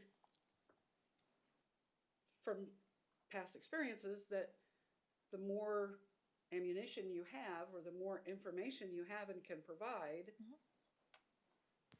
would be beneficial. So why would we not, even though I understand what you're saying, why would we not go ahead and ask for a traffic study? So, and I'm gonna jump in because that's two separate related issues.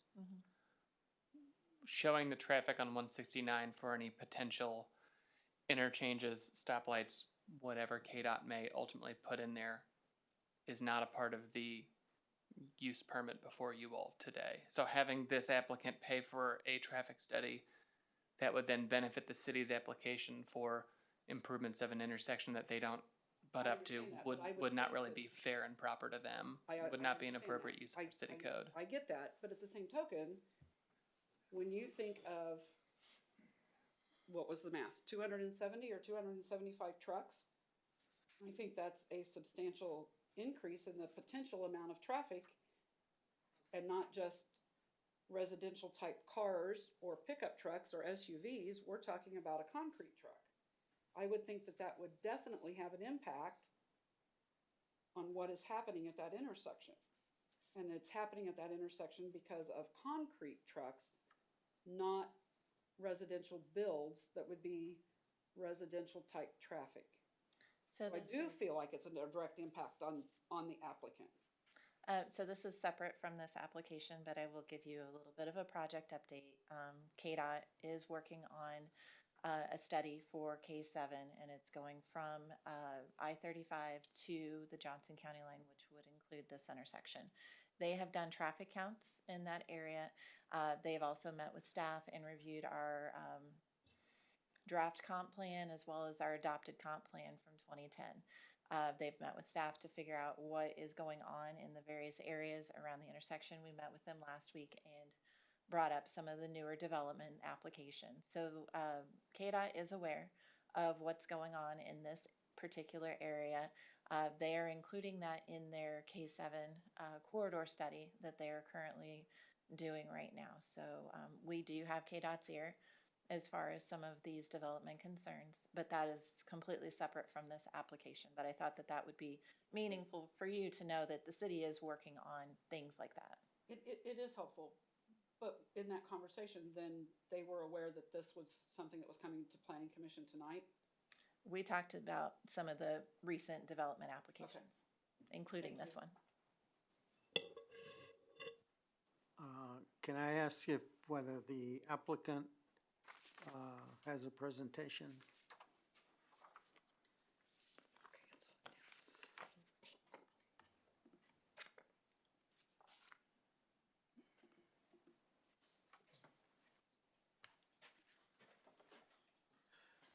Good evening, Commission. Neil Jackson on behalf of Ozark Ready Mix. Address is 440 College Boulevard, Overland Park, Suite 240. I manage Ozark Ready Mix along with my brother there in the back and the older gentleman back there in the far left, Steve Motto. We manage the plants here in Kansas City. We are a ready mix concrete company. We don't form it, we just deliver it. We started back in the 60s and we've operated ever since. We have 5 plants in the metro area, all around the outskirts mainly. We have a plant in Olathe, off Highway 169 and 151st Street, right next to the Home Depot. The plan is to effectively move that plant down here, and with that, I'll give it to our engineer, Mr. Mark Brewer, to give you guys the plan.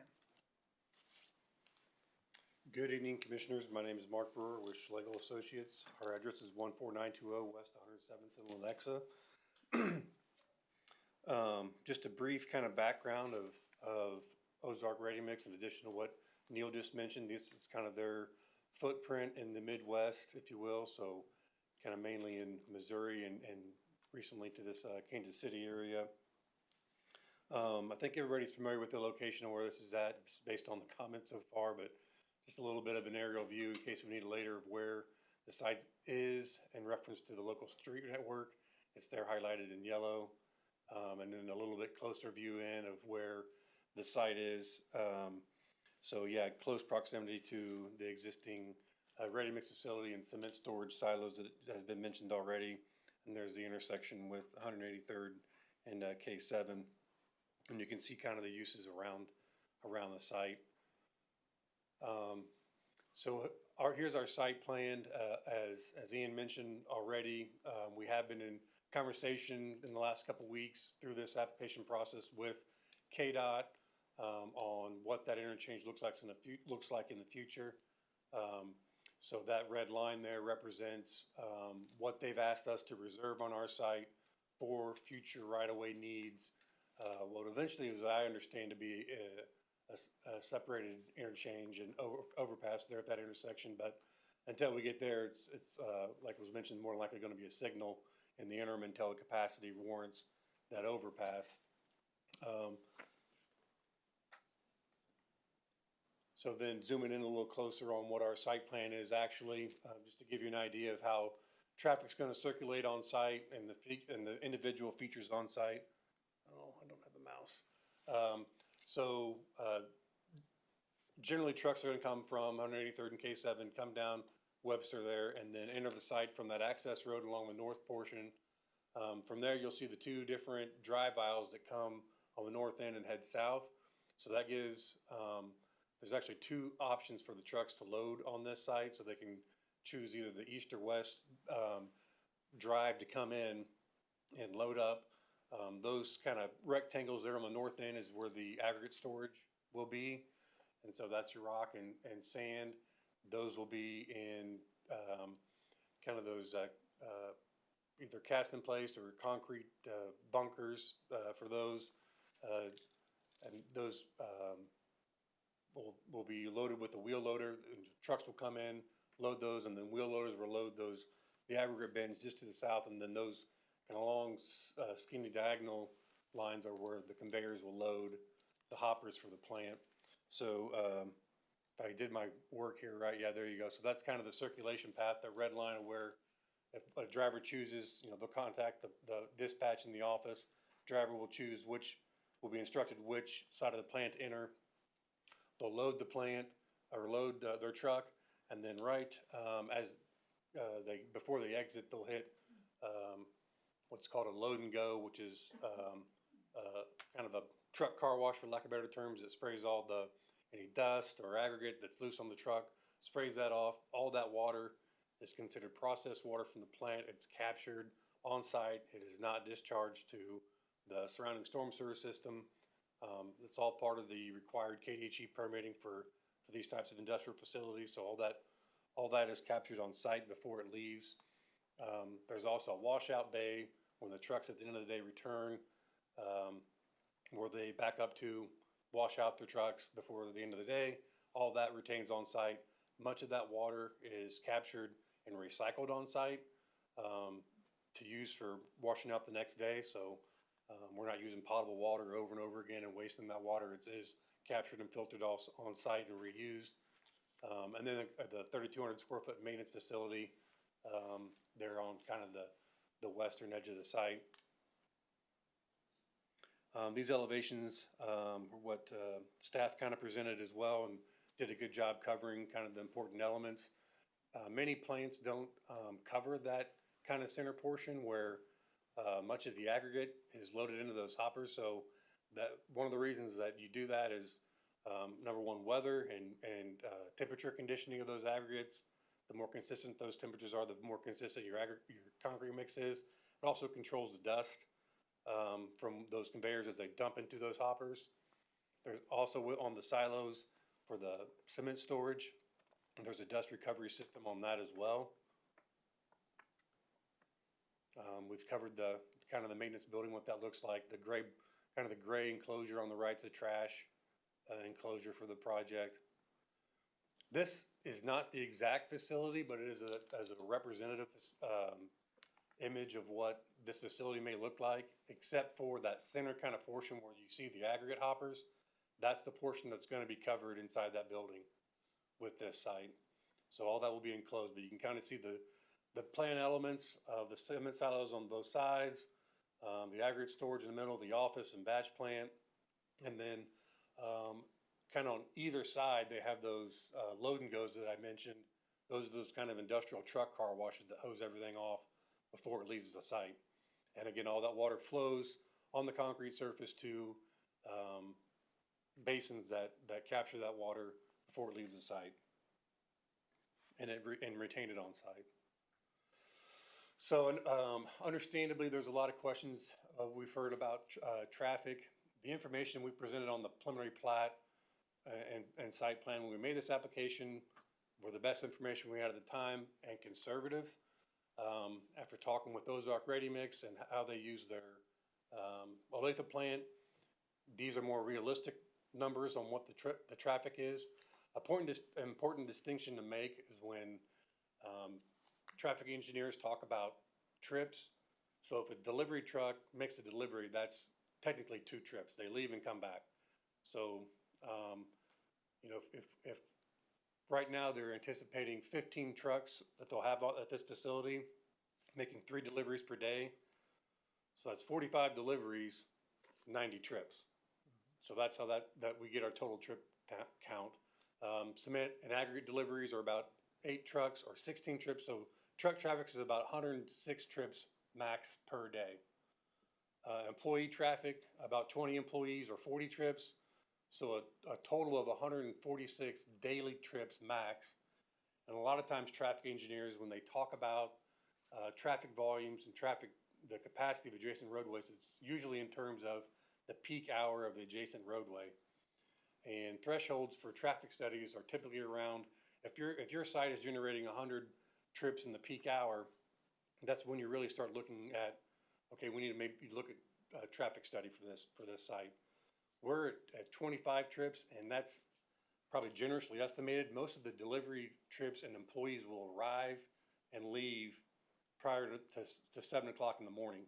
You know, these trucks are leaving before dawn to get to the site where so everybody's gotta show up before that, load the trucks, and then leave, and they're gone well before 7 o'clock, and then they're usually getting back, you know, the last truck is usually leaving their job site at 3:30 and back before 5. So these trips are really a lot of times outside those peaks, so that 25 peak hour trips is really pretty generous. And it bears mentioning that the cement deliveries are coming from across the street. So that does save some of the trip, but the trips on site, so they're just staying right there on Webster. So I know there were some questions about dust. I think I've alluded to how the aggregate bins being covered helps with that a little bit, and there is a dust capture system on the cement when they load the trucks. I think I've kind of given a better summary on traffic, but as Allison mentioned, we're happy to provide additional study if that helps staff get comfortable with where these trips are coming from.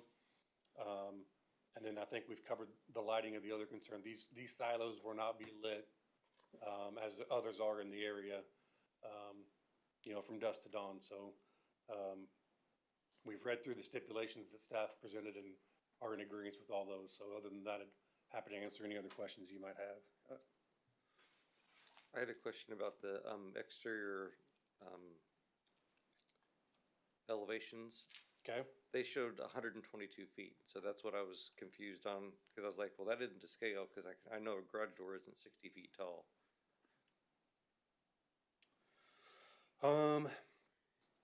It's one that shows the north, south, east, and west. The floor elevation says 100, and so it's 22 feet to the east. That's why it says 122, because it started at 100. It's just the way the engineer put it on the. Oh, yeah, the base elevation is 100. I think I follow what you're saying. Okay, because it didn't make any sense to Yeah, me. instead of it being 0, it's 100. Okay. That's an architect thing, not an engineer thing. Now, is this plant very similar as the one you have in Olathe? I may let Ozark respond to that, how that might be functionally different. I don't think it's covered like this one.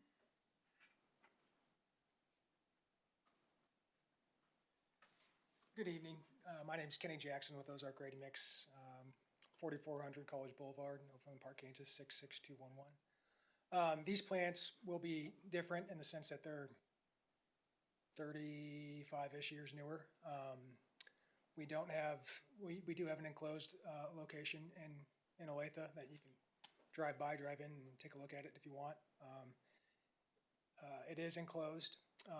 Something to note also about this proposed new site, the site will be fully paved with concrete, so that should take away most of the dust concerns with a gravel lot. Like Mark mentioned, we have a load and go wash system before our trucks leave.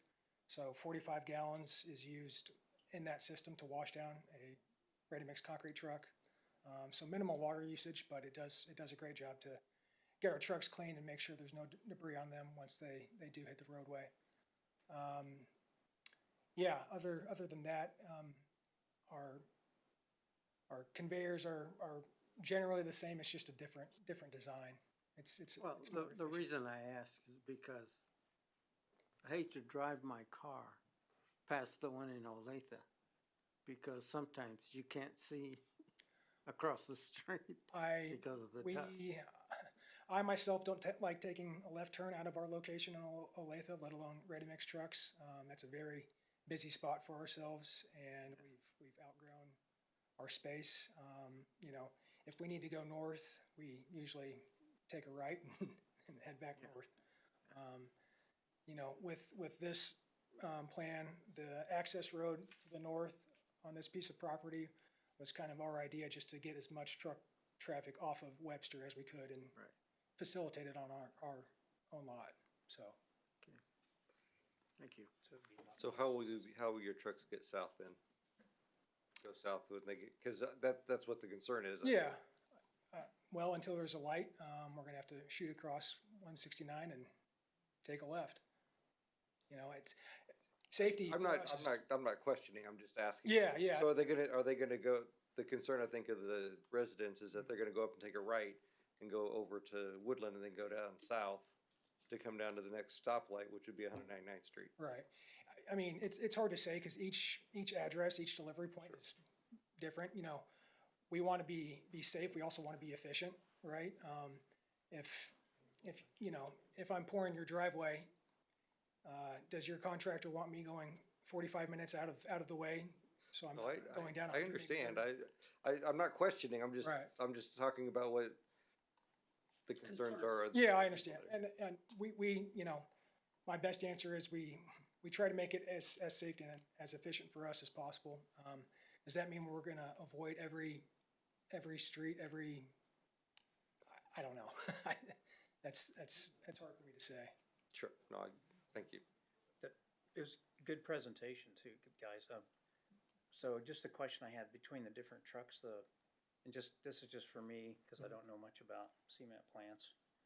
The difference between the trucks and the weight of the ready mix, you said 15 trucks, then maybe 8 are the cement trucks.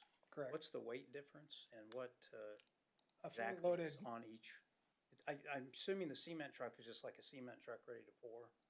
a concrete truck is Concrete, sorry. Yeah, a concrete truck is roughly 70,000 pounds, give or take, when it's full with 10 yards of concrete on it. Cement and aggregate trucks are going to be less than that. They're just a different frame, but your weight comes from the materials inside the concrete truck. Gotcha. That's what I thought. Okay. Do you have a comment? No? Okay. Any other questions? Thank you. Thank you. Do we have any members in the public that would like to comment?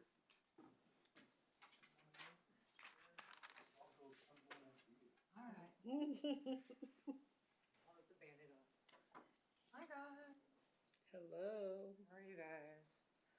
All right, so I'm just going to read, Name and yes. Kat Knable, 18154 South Sunset. Fancy to see you all here. I'm going to read what I wrote. Some of it has sort of been addressed, and I say sort of, and I'll explain why. All right. I'm here to speak about traffic safety, dust, and light pollution related to the proposed Ozark ready mix plant. My primary concern is how heavy trucks will safely enter and exit Highway 169 at 183rd Street. That access point is already difficult for passenger vehicles and unsafe for frequent 70,000-pound concrete trucks attempting to merge or turn. When highway access isn't safe or efficient, trucks divert onto nearby roads, and that is already happening. Trucks from the existing concrete plant regularly travel east on 183rd Street and also west past Lone Elm and north onto Ridgeview, and I personally witnessed an accident involving truck traffic and a passenger vehicle. And I'll say, I know that they had mentioned 199th Street, but I see it from where we live more frequently going and turning north on Ridgeview, taking 175th Street. And then I also see them turning on 175th Street, taking Ridgeview, and then turning west on 108th Street. That is a very consistent route that I see daily. Staff report describes that the traffic impact is low, but traffic impact isn't just volume. It's weight, turning movements, stopping distance, and safety. There is no sidewalks there. There are people on bicycles. So if you have, you know, every 2 minutes a big, large truck, and they are now stacking up every 2 minutes, and you've got one biker that's just trying to get from 108th Street to 175th Street, that's quite a few trucks that are going to accumulate in a short amount of time. If this project moves forward, I urge the city to prohibit heavy truck traffic east of Webster Street outside of the industrial park and require a safer access route, maybe to 191st Street, where a signalized intersection is planned and highway access is more appropriate for industrial traffic. I also want to address the dust impacts, and I appreciate you talking about that. Concrete plants generate dust during mixing, loading, and material handling. Residents near the existing plant have reported noticeable increases in dust on homes, vehicles, and our windows. This is a real concern for families. My 10-year-old plays outside daily. She has asthma, and many nearby families share similar health considerations. I would respectfully ask what specific dust control measures and monitoring practices the applicant plans to implement to minimize dust distribution into surrounding neighborhoods that makes it better than what it is now. Finally, there is going to be light pollution. I appreciate you talking about it not being above 30 feet. The proposal includes the 87-foot silos. I'm guessing that they would be similar to the Monarch plant, and I say that because I feel when the Monarch plant was coming in, we were told that the light pollution was not going to be an issue. We were reassured of that many times, so it's hard for me to believe, I'm sorry, no fault to you, but it is hard for me to believe that we're not going to have light pollution from these silos at 87 feet. Anyone who lives nearby understands how significant the impact of the nighttime lighting already is. Without proper shielding and buffering, tall illuminated structures can create glare that affects nearby residents and driver visibility along Highway 169, raising additional safety concerns. Taken together, the noise, truck traffic, dust, and nighttime lighting, the area already feels like a constant construction zone for nearby residents, and approving an additional facility would only intensify those impacts. I'm not opposed to industrial growth, but it needs to be done responsibly. I respectfully ask the commission to require enforceable conditions addressing safe truck routing, dust mitigation, and light buffering. Thank you guys for your time. I feel like I had other things I was going to add to that after listening to some of the things that they said, but I feel like I've emailed you all, and I appreciate you guys reading my email, so. Thank you.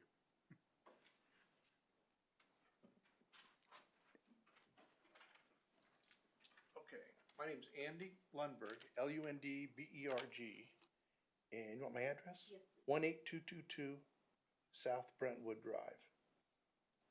So first of all, 2 or 3 of you guys mentioned something about the lighting in the current one. Bless you. My back is to 183rd Street. So when they put that in, I had no idea that they were gonna light up my backyard so I could have barbecues. Because when you walk out, and I look straight towards 183rd, right there is that plant, and there's just no way to get, it's crazy. I thought planes don't need a light that big. I don't know what's going on. But thank you for bringing that up. If you can do something, it'd be fantastic. So I've lived there for 13 years with my back to 183rd. So I've kind of seen the traffic. And I know that the streets are supposed to support these big trucks, but within 2 months after that first plant, the bridge right behind my house, something happened to it. And every time a truck, or not just those trucks, but then any big vehicle, it almost sounded like an explosion. I mean, it was just bang, bang, bang. And I called Johnson County, and it took them a few months, and they got that fixed. They also had to fix the railroad tracks within a couple months. They also had to fix the intersection from 169, turning on 183rd, because they tore up all those roads that are supposed to be good enough to handle that traffic, and now we want to double it. So there is something to be said about that. What the roads are supposed to do and what they will do might not be the same, because I've been there and I've seen it. So that was pretty, and they're coming, they do come quite a bit, up and down the street. And what I gather from what was said, I think a lot of those trucks are gonna come down and turn on Ridgeview. And if they come down and turn right on Ridgeview towards 207th, you gotta remember, and I see them do it, you know, when I'm home. I'm retired now, so I have a lot more time to just look at the trucks. It's not really much fun, but if you turn right there to go to 207th, you're gonna go by two schools. Besides the new subdivisions they're trying to put, there's a church and two schools that they're gonna be driving by, and I can tell you from trying to get out, it's 8 o'clock, 8 o'clock in the morning and 3 o'clock in the afternoon. It's tough because there's no stoplights at 175th or all the way up, so it is kind of difficult.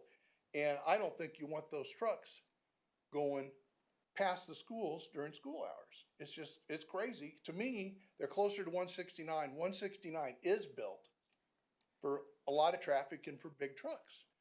I'd like to see them have to go that way unless they do, you know, if you gotta come into a neighborhood and put concrete in, you gotta come put concrete in. Now, how you enforce that, I don't know, but I think that they should not be coming down 183rd. And man, as soon as they went in, they were going like crazy, and I knew it first every time one went by because they announced themselves when they went over the bridge. It's directly behind my house. They have fixed that now, though, so I know they can fix them. But anyway, but thank you for addressing that light thing because that's a booger. Thank you.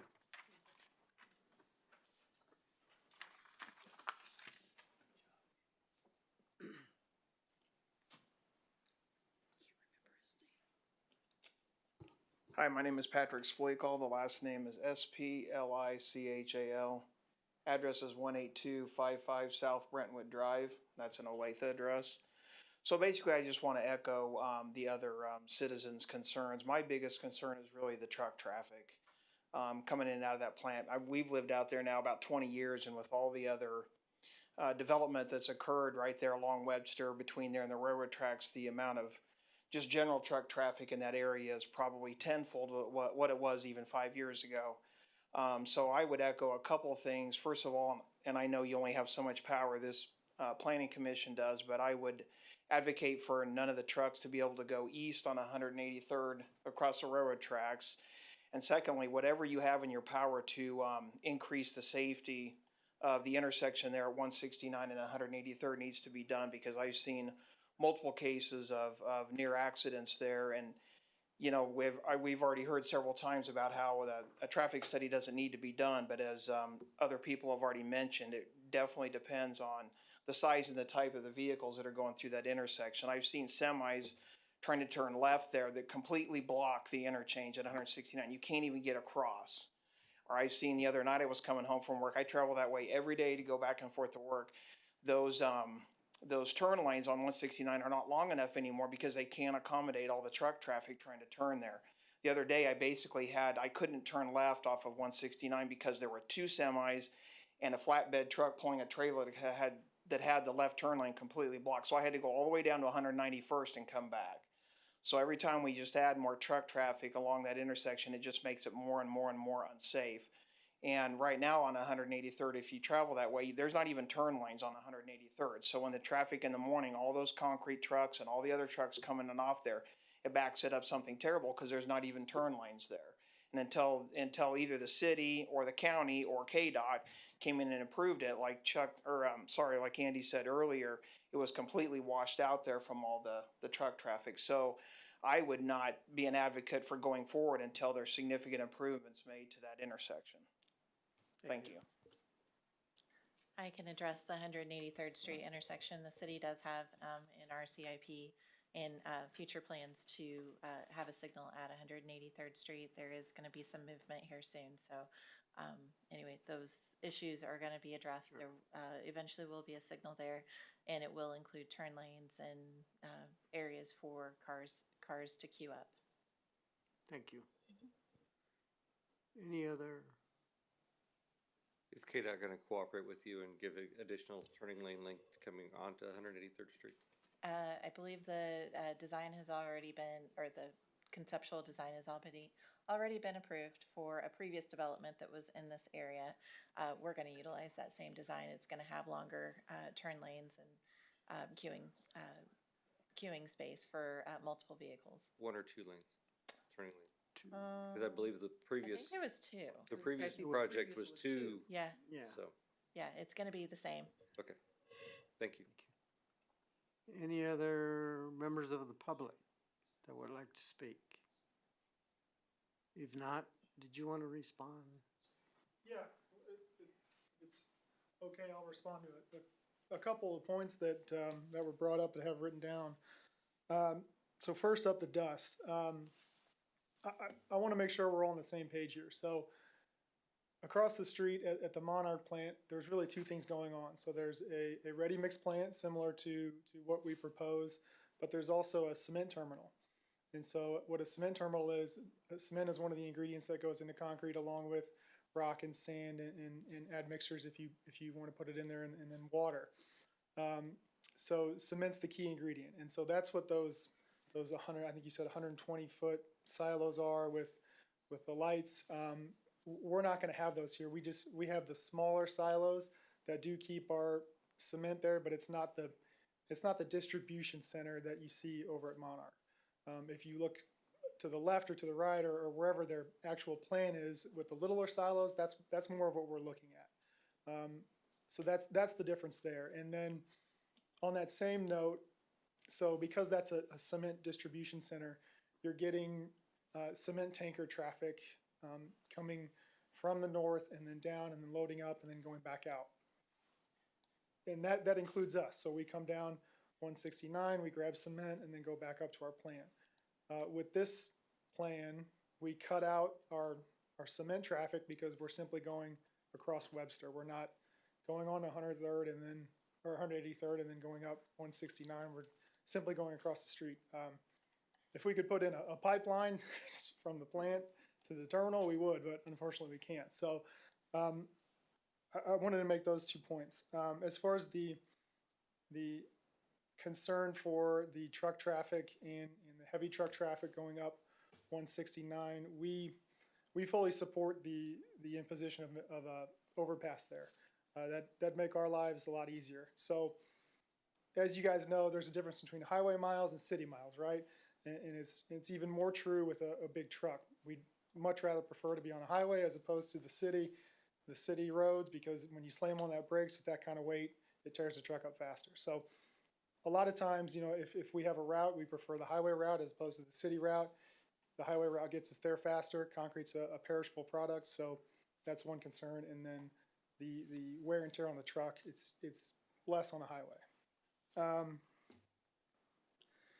With regard to the dust, so again, what we have is different from across the street, and I'll bring another guy up here and I'll show you. So we have from what I can tell, 3 or 4 separate modes to control the dust. So our actual plant in the silos that go on the plant, we have what's called a dust collector. We've got, Mark talked about it briefly, but to expound on it, we've got the building that will control a lot of the dust. We've got dust collectors on the silo, and with our paved lot and the wash system, we really think it's a different story than old-time ready mix with gravel parking lots. So we've got a lot of mechanisms in place to help the dust. We've got, it's 3 or 4 or maybe 5 different mechanisms to attempt to control the dust. We're paving the lot, enclosing the plant, putting dust collectors on. We have the truck wash. I'm not sure what else we could do to attempt to control the dust. I think I covered the lights again with the taller silos across the street. I don't know if it's an FAA requirement or what happened, but there's the lights on top. We're not going to have that here. As you can see, it's only halfway up. Yeah, it's not an FAA requirement. Yeah. So, just to let you know. So as far as the truck routing and the truck traffic, again, from what I understand, this area is zoned industrial, the whole across Webster and the rest of the area is zoned industrial. We don't really have another place to go. I understand the concerns about going through school zones and things like that. But, you know, the city's developing, it's growing. You know, I'm not sure where to go on that one. And then, and finally, you know, with the noise, I understand, you know, some of the residents are concerned about the noise. Similar to the lights, we are enclosing the plant, where we have the dust collectors, we have our maintenance shop enclosed. We're in an industrial zone, so I'm not sure, you know, I understand there's noise, but we're trying to enclose and take every step we can to kind of mitigate any of those concerns. Thank you.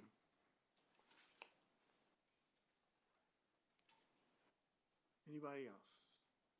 I have a question for them. Sure.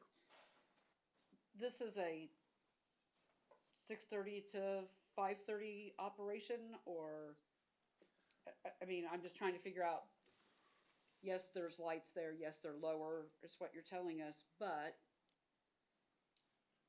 are they able to be shut off at night, or are they there for safety reasons throughout the night? What type of times during the day, and what can happen with lights after hours? It's a great question. So from my understanding, I could be wrong, it may be a better question for our engineer or architect or the photometric individual, but if we can put the lights that turn on and off there, we'd be happy to do it. Saves us a little extra money from keeping them on the whole time.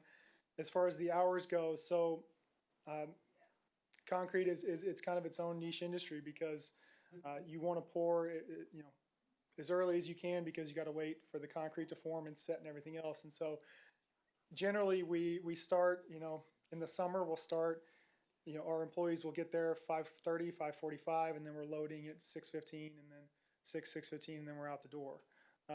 Some days it may be earlier, some days it may be later, just kind of depends on the business. If it's hot out, guys want to go early because they want to get out of the sun. If it's cold like it is now, you're looking at an 8 o'clock start time, if not later. Summer hours could be longer.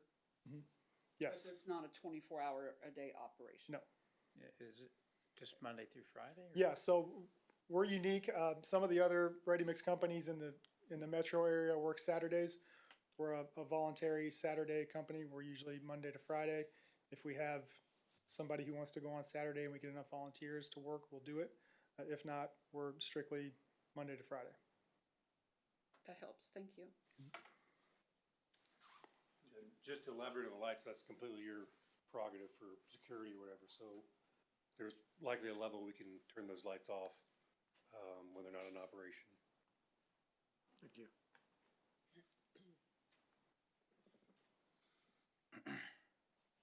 Any other questions? If not, I'll close the hearing and move to member deliberations. Any I have a questions? question for Amy. You're still on the safety committee, correct? In conversations that you have had with them during those type meetings, has there ever been a time that we have been able to limit traffic of one type or another into a certain area? Is that something that would have to go to the safety committee before anything could happen? Negative or positive? Is that a conversation that goes there first? I don't think we can limit traffic. Or limit. Can you limit the weight limit? Can you do a weight limit on the roads? You can do weight limits. I have to say, what'd they do on 199th to limit traffic? Well, no has signs for 16,000. You're not supposed to be on the road over 16,000. It's a question, I'm not. Right, I'm just saying, If we're if any of discussing those those. conversations were to happen, I'm asking procedurally, does that go to safety committee first? Or is that just something that goes through an attachment on a planning commission to a city council? I'm asking what that procedure I is. don't know, I think Allison can probably. Good. Would that go through the standard traffic ordinance? Yeah, so what we would do is if there was a concern that was brought up to staff, our first level of concern is to talk about it amongst the staff. If it's something that we feel that, you know, meets our ordinances and the intent and everything, we would engage our traffic safety committee, which has our on-call traffic engineer, chief of police, you know, we'll engage other people depending on, you know, what that concern is. we'll get recommendations from that committee and then we would take it forward. So something like that, we could consider it, as staff and then see if that's something that we would want to move forward with. Webster is the adjacent street. That is a, thoroughfare, that is a major collector street that is built to the standards. It's feeding onto 183rd Street that is also a major thoroughfare that's feeding onto K7.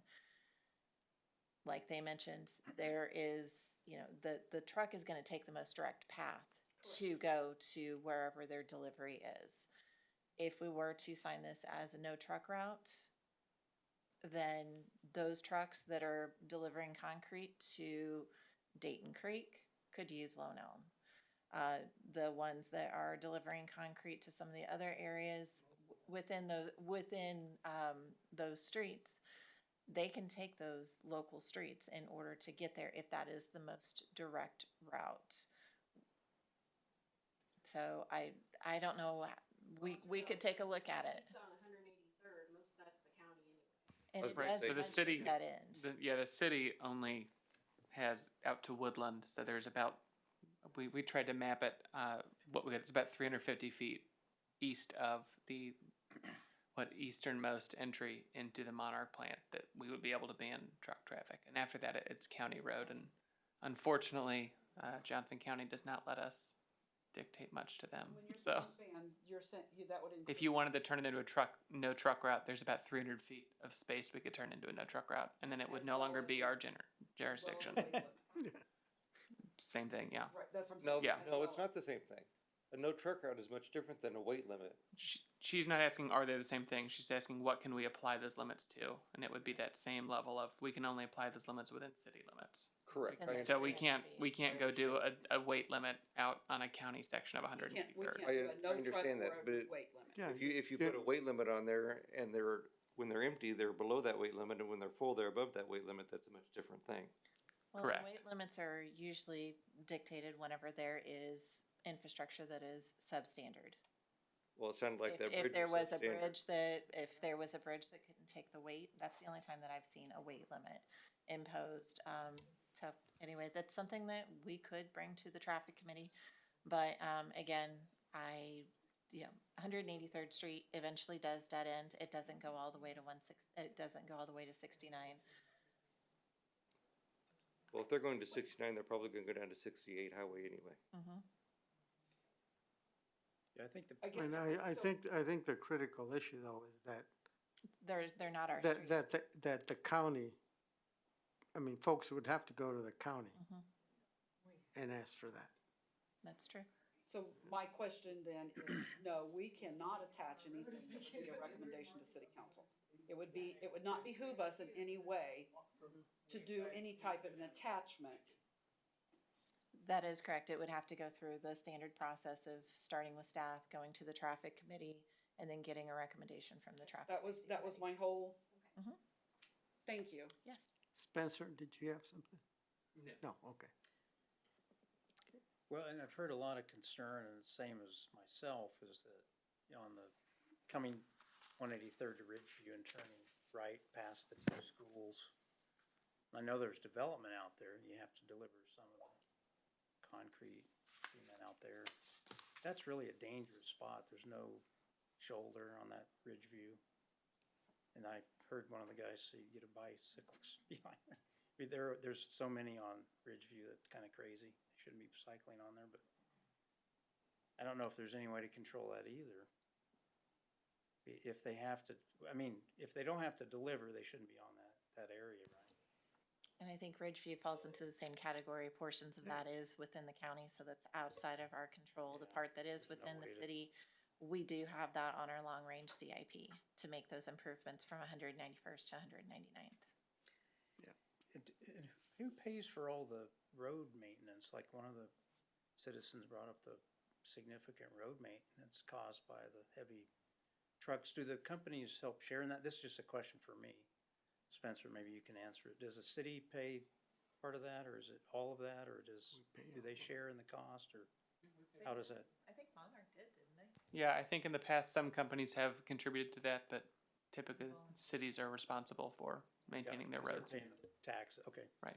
Well, they're paying the taxes. There may be a benefit district that is part of that. You know, there's different mechanisms to get some of that financing. Cause 183rd is great now, but it was terrible before, right?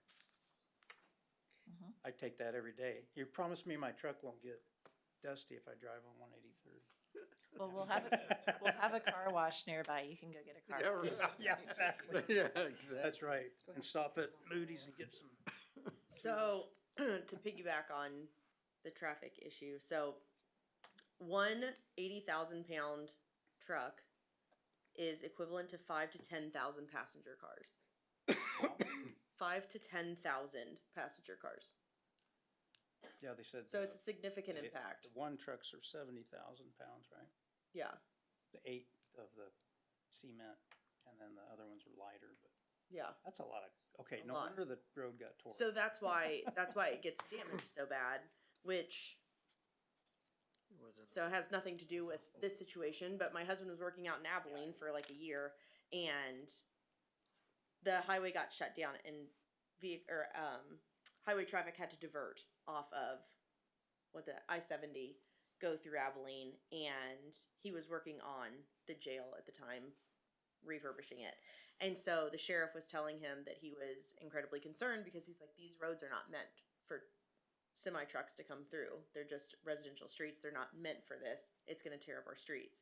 So it does have a huge impact, even though, like, because they're not meant for traffic and semis and heavy loads like the highways are, like they were saying. And it, Well, like the one resident that came up and spoke, he said just because they're designed that way doesn't mean that they're supposed to be, but they won't be or will not be Right. or potentially could not be. right. What is supposed to be and what is Right. two different things. Yeah. And so then it begs the question of one, quality of life with driving in your vehicles and maintenance and things like that, but then also is who's covering the cost of that and the repairs and things like that, especially on Ridgeview, where some of it's city, some of it's county, some of it's city, some of it's county, and it just brings up that concern of the cost, the additional cost of maintenance and things like that. And then my next question, I guess now a question, that was a statement, but my question would be, is Webster does not connect, right? From like that 183rd section. Okay. Are there plans for Webster to connect and be like a frontage road? Eventually.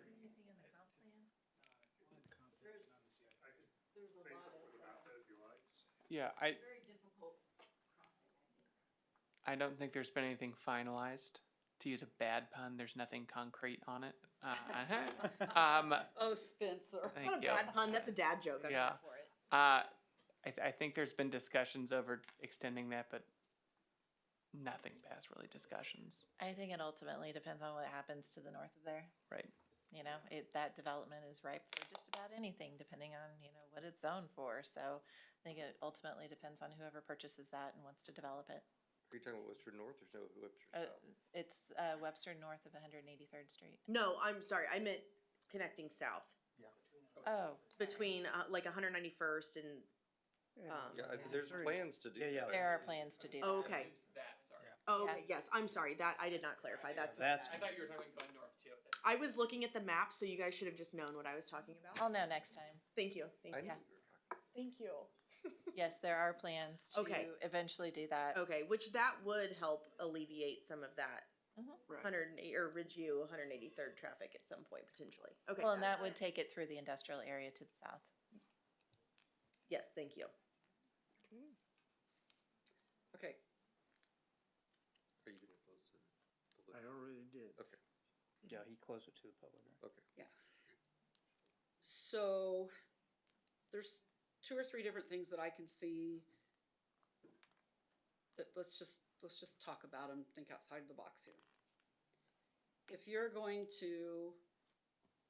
we're all going to suppose that the roads fail, then is it not possible that we ask for an escrow account of some sort that funds would go into for repairs when those roads do break.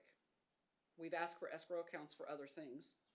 And maybe the escrow is not the correct word, but a fund set aside for repairs.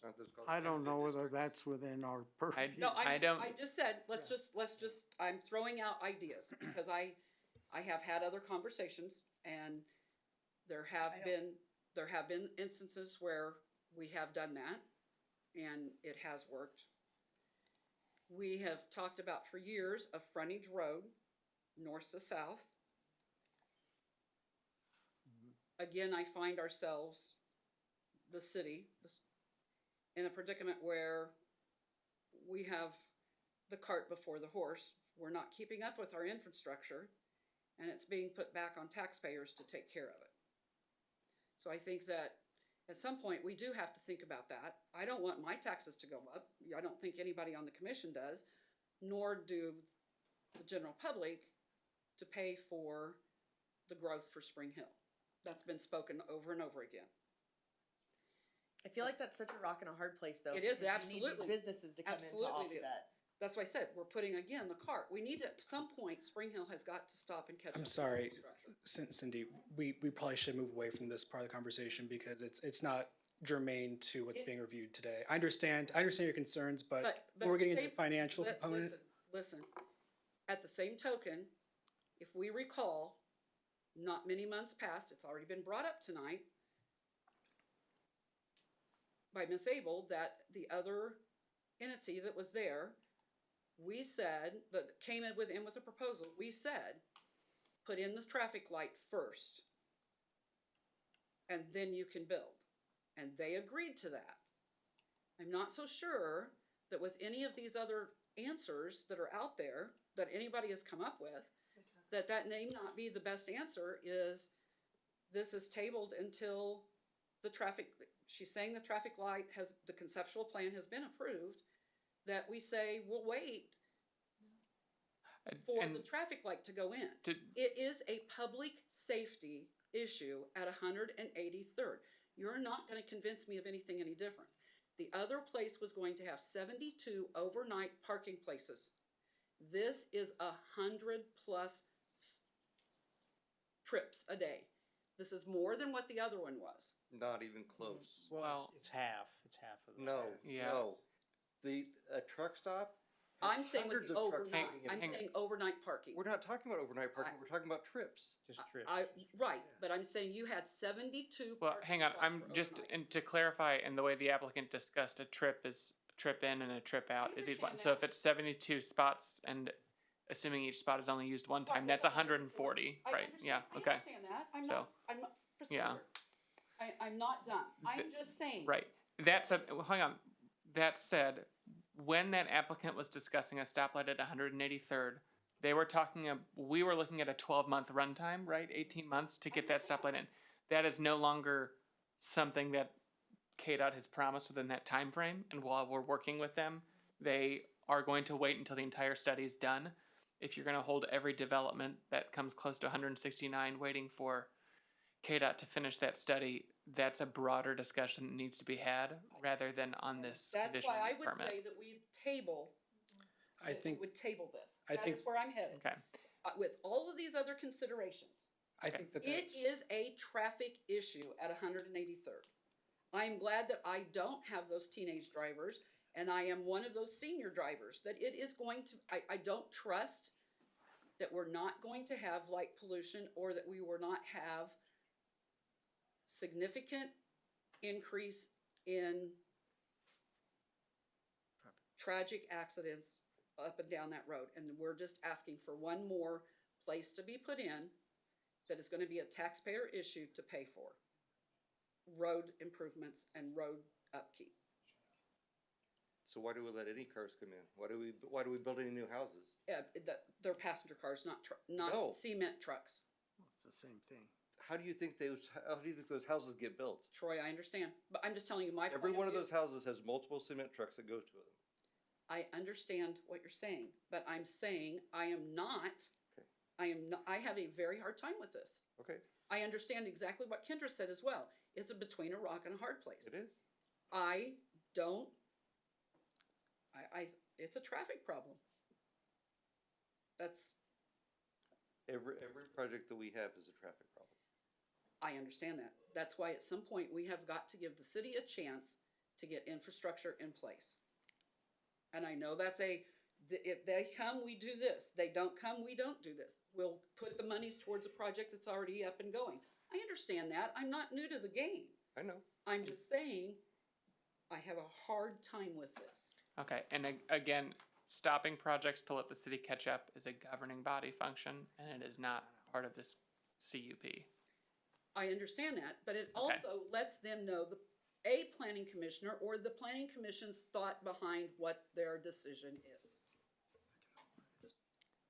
Allison, did you have a comment? I did.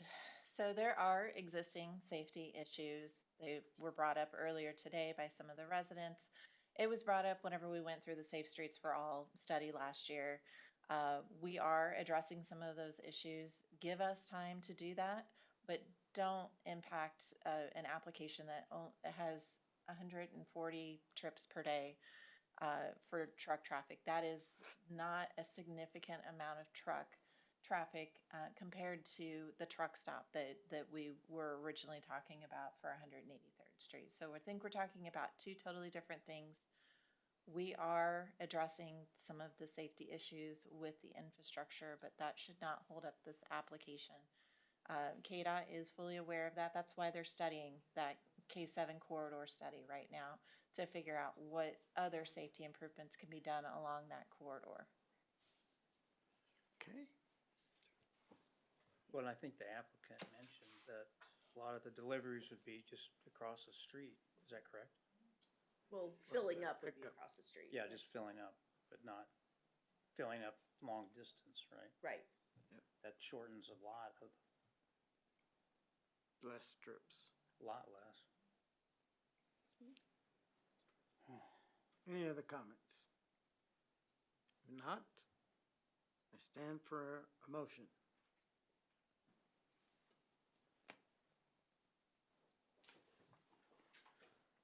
I move to recommend the approval of the conditional use permit with the site plan, subject to this condition that the city staff shall conduct an annual review of the use and site and provide a written report of that review to the planning commission.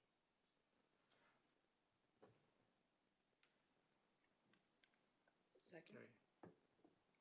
I hear a motion and a second. We'll start on the left. No pressure.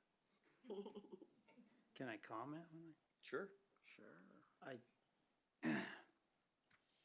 was kind of skeptical coming in here, but since it's only 87 foot for the silo, 30-foot lights, high, promised to be pointing down, I'm still concerned about the traffic, just as Cindy brought up. I'm especially back on Ridgeview. Hopefully, it's more enclosed with this new facility. It's enclosed, so I like that. And the dust control should be better. So they had kind of addressed that too. I think it's in a good spot, you know, for where it's at. You know, I don't think what else is gonna be going in right next to where the other plant is? So, I'm gonna say yes, I'm gonna say aye for those reasons. Okay.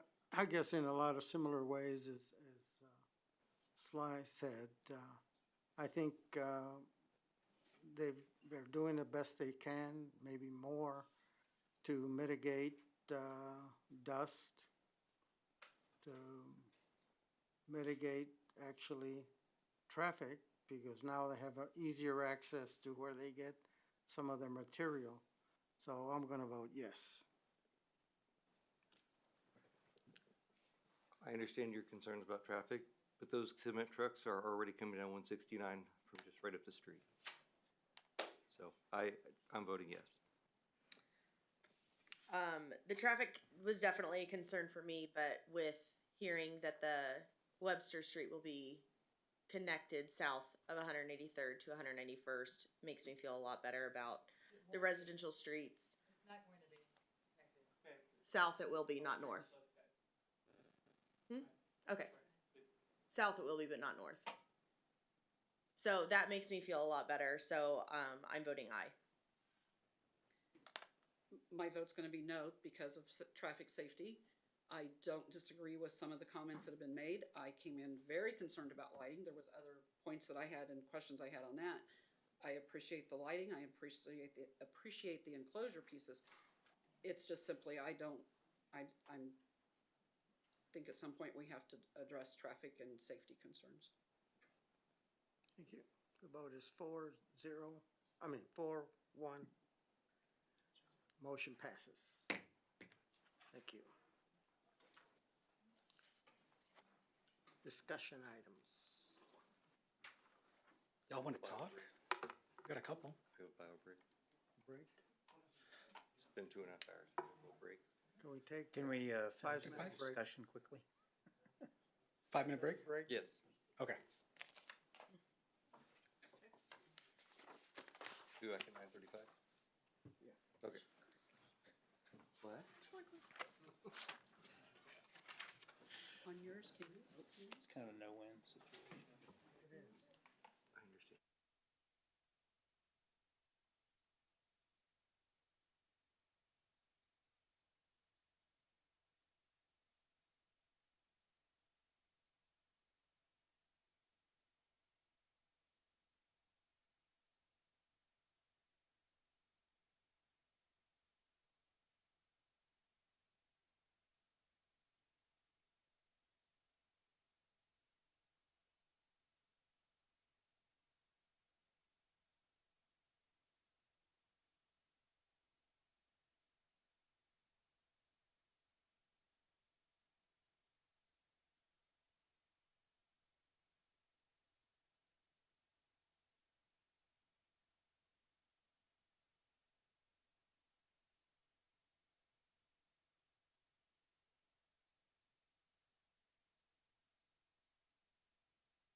What'd you do to your hand?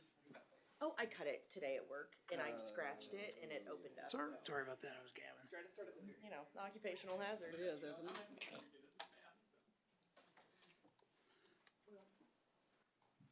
Thank you.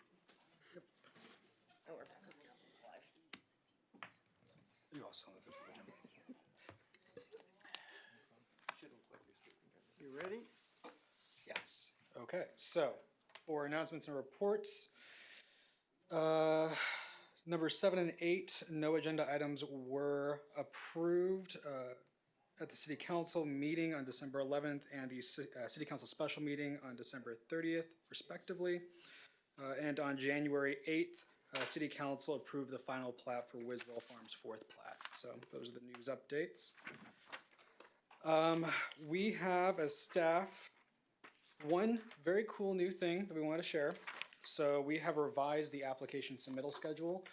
So going forward, there is a new approval timeline that applicants will be following. Let me pull it up here so you can take a look at it. The idea is to give staff a little bit of extra lead time in the review process to ensure that we're getting a complete application submittal and review done before it comes before you.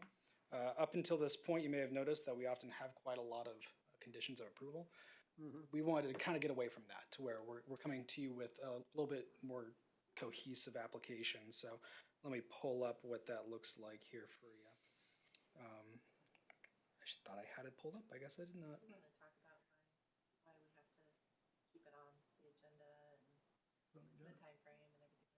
That we have a certain amount of time to review an application. Oh, yeah, yeah. So one of the reasons why we did this is because there is a state mandated timeline for approval of final plats, not preliminary plats, but basically once an applicant has made a complete submittal to the city, there's a certain number of days before we have to get it scheduled onto planning commission, and a certain number of days after that it has to go to city council for approval. One of the issues that we're running into is that we did not, thank you so much, we did not have a very effective way to determine whether or not an application was submitted.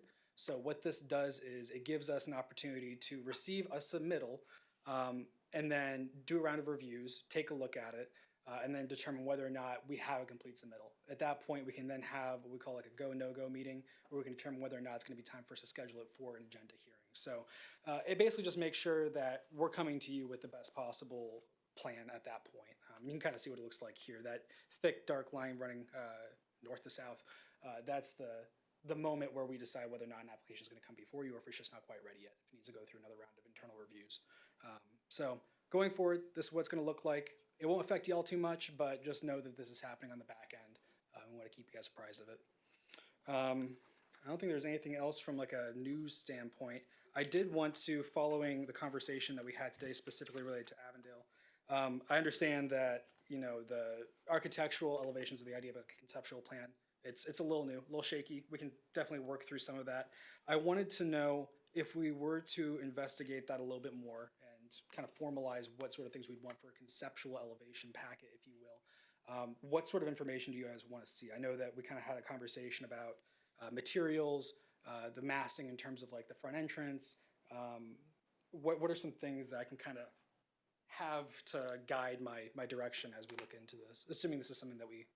So I know that we really can't require, like, you were asking about for storm sewers, or storm cellars, or Right. safe rooms and Safe rooms. stuff. But that is something that we have been talking about for years. Okay. Okay, that's something we can bring up with the oncoming code official. Well, yeah, we brought up last time the code official, you know, if it's in the permit phase where they could actually put a slab home and not a basement, right? We didn't even know they could have put a. Yeah. Put a slab home and It was put in the permit. the thing in the bathroom or in the garage. Code should be changed to where. Yeah, that's something that, well, whenever we get our code official, when we go to revise the code, because we're going to be doing some code updates, that's something that we can look at.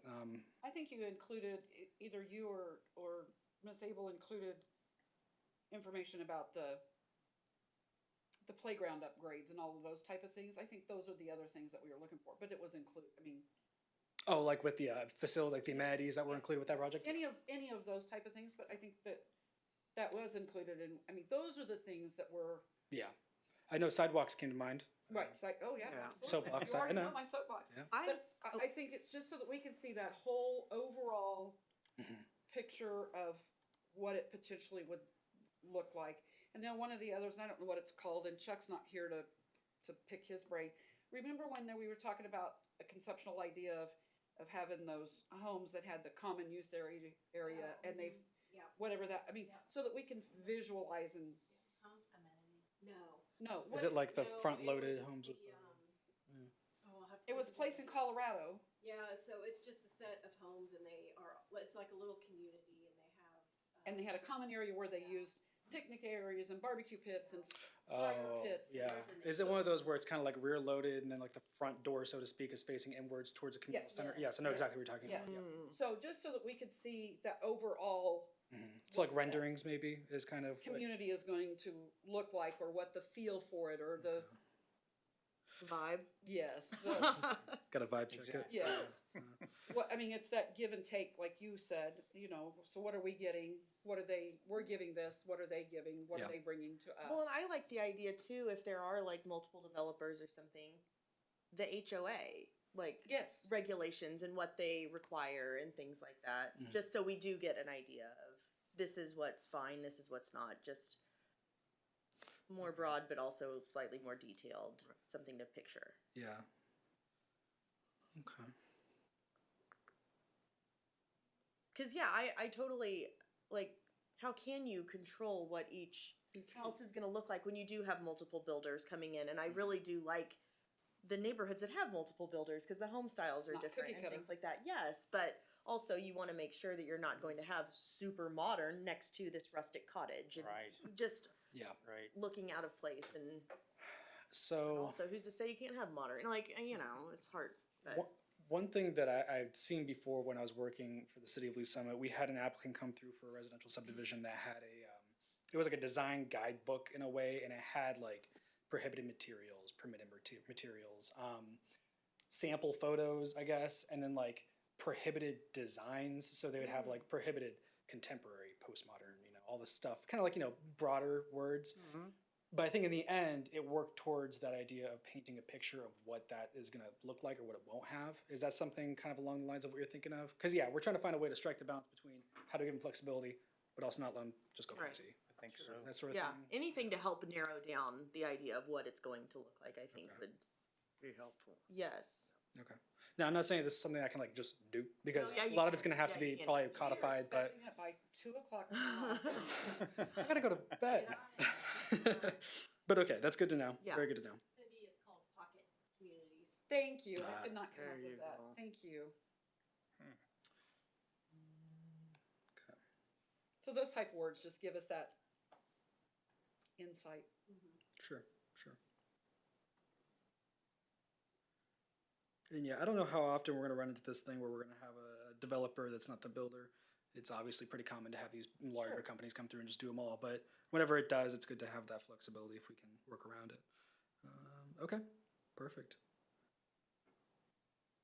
Well, that's all that I had. It was good guidance, so I appreciate it. Thank you for being willing to. We put you through 2 meetings. I had a question or request, if it's possible. I know we got a new director.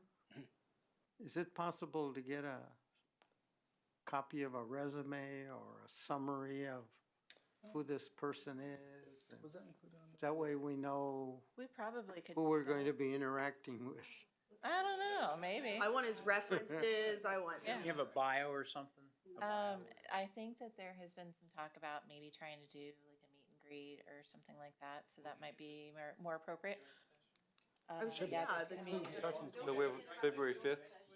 February 5th? March 5th. yeah. No. February No, fifth. it's February 5th. Oh, I thought the updated email said March 5th, and I was like, I think I already. No, that was the first email that was just referenced to, that now we're moving it up a month. Even if it's the Apparently, same- I struggled with some of your emails this week. It's probably me. No, I don't think it's you. You had to read, Even you if had it to read was it. something that was gonna be put out on the website, Never learned. even if it that. could be sent to the planning commissioners ahead of time, it doesn't have to be his personnel file, that's not what No. I'm saying. We'll do a bio. Just like a bio. But a Yeah, bio, just a yes, a bio. bio, that introduction thing, maybe even if that was sent to planning commission ahead of it being published to the public or something, even if it's 2 hours or. You'll get to, yeah, we'll get to meet him on Yeah, I I'm think sure that's that what- our I PIO, think that's what Rodolfo was asking for, something considerate like that. yeah, so, we've got a new public information officer. I don't know if you've met Jenna Gant. She has done a wonderful job with She's some been of our very cute. communication. I don't know if you've seen some of her videos on Facebook and Instagram, but I'm sure that there's gonna be plenty of information. You're gonna get to know Mike very well after all this. You're gonna, probably wish that you didn't, have that much information. But I'm sure that there's gonna be some sort of bio or some feature in the newsletter, on the website, that kind of thing. So you guys will have plenty of an opportunity to make that introduction. And yes, definitely at the work session on February 5th. Now, my question to that is, Ian's still gonna be the one coming, not this new person, correct? Yes, ma'am. I'll still be presenting at cases. Right? It's gonna be all of us. Ian or no one? Yeah. I'm just saying, it's not, Ian Yeah. has been the one that replaced Amy, that now this new person's gonna replace No, Ian. no. So This is the crew. basically, Mike will, he'll be present. What's his name? I don't even know his name. His name's Mike. Mike what? Malin. Malin. Mike Malin. Mal. Yeah. Yeah, he comes from Blue Springs. So that was his last position. In fact, fun fact, I had an old planner in Lee Summit that worked with him and loves him. So he's got a good reputation. Yep. That being said, yeah, he'll probably be, well, he will be present at some of these meetings, and then he'll be kind of there to defer to if there's something that might be from a policy perspective that would be kind of his purview, or if something's just like super controversial, you'll know because he's going to be the one that's going to be talking a lot more than me. But Okay. yeah. That's good information. I mean, I didn't, We just now trust you and you're leaving us? Is that what I you're know, saying? right? I would never leave. I got Stockholm syndrome already.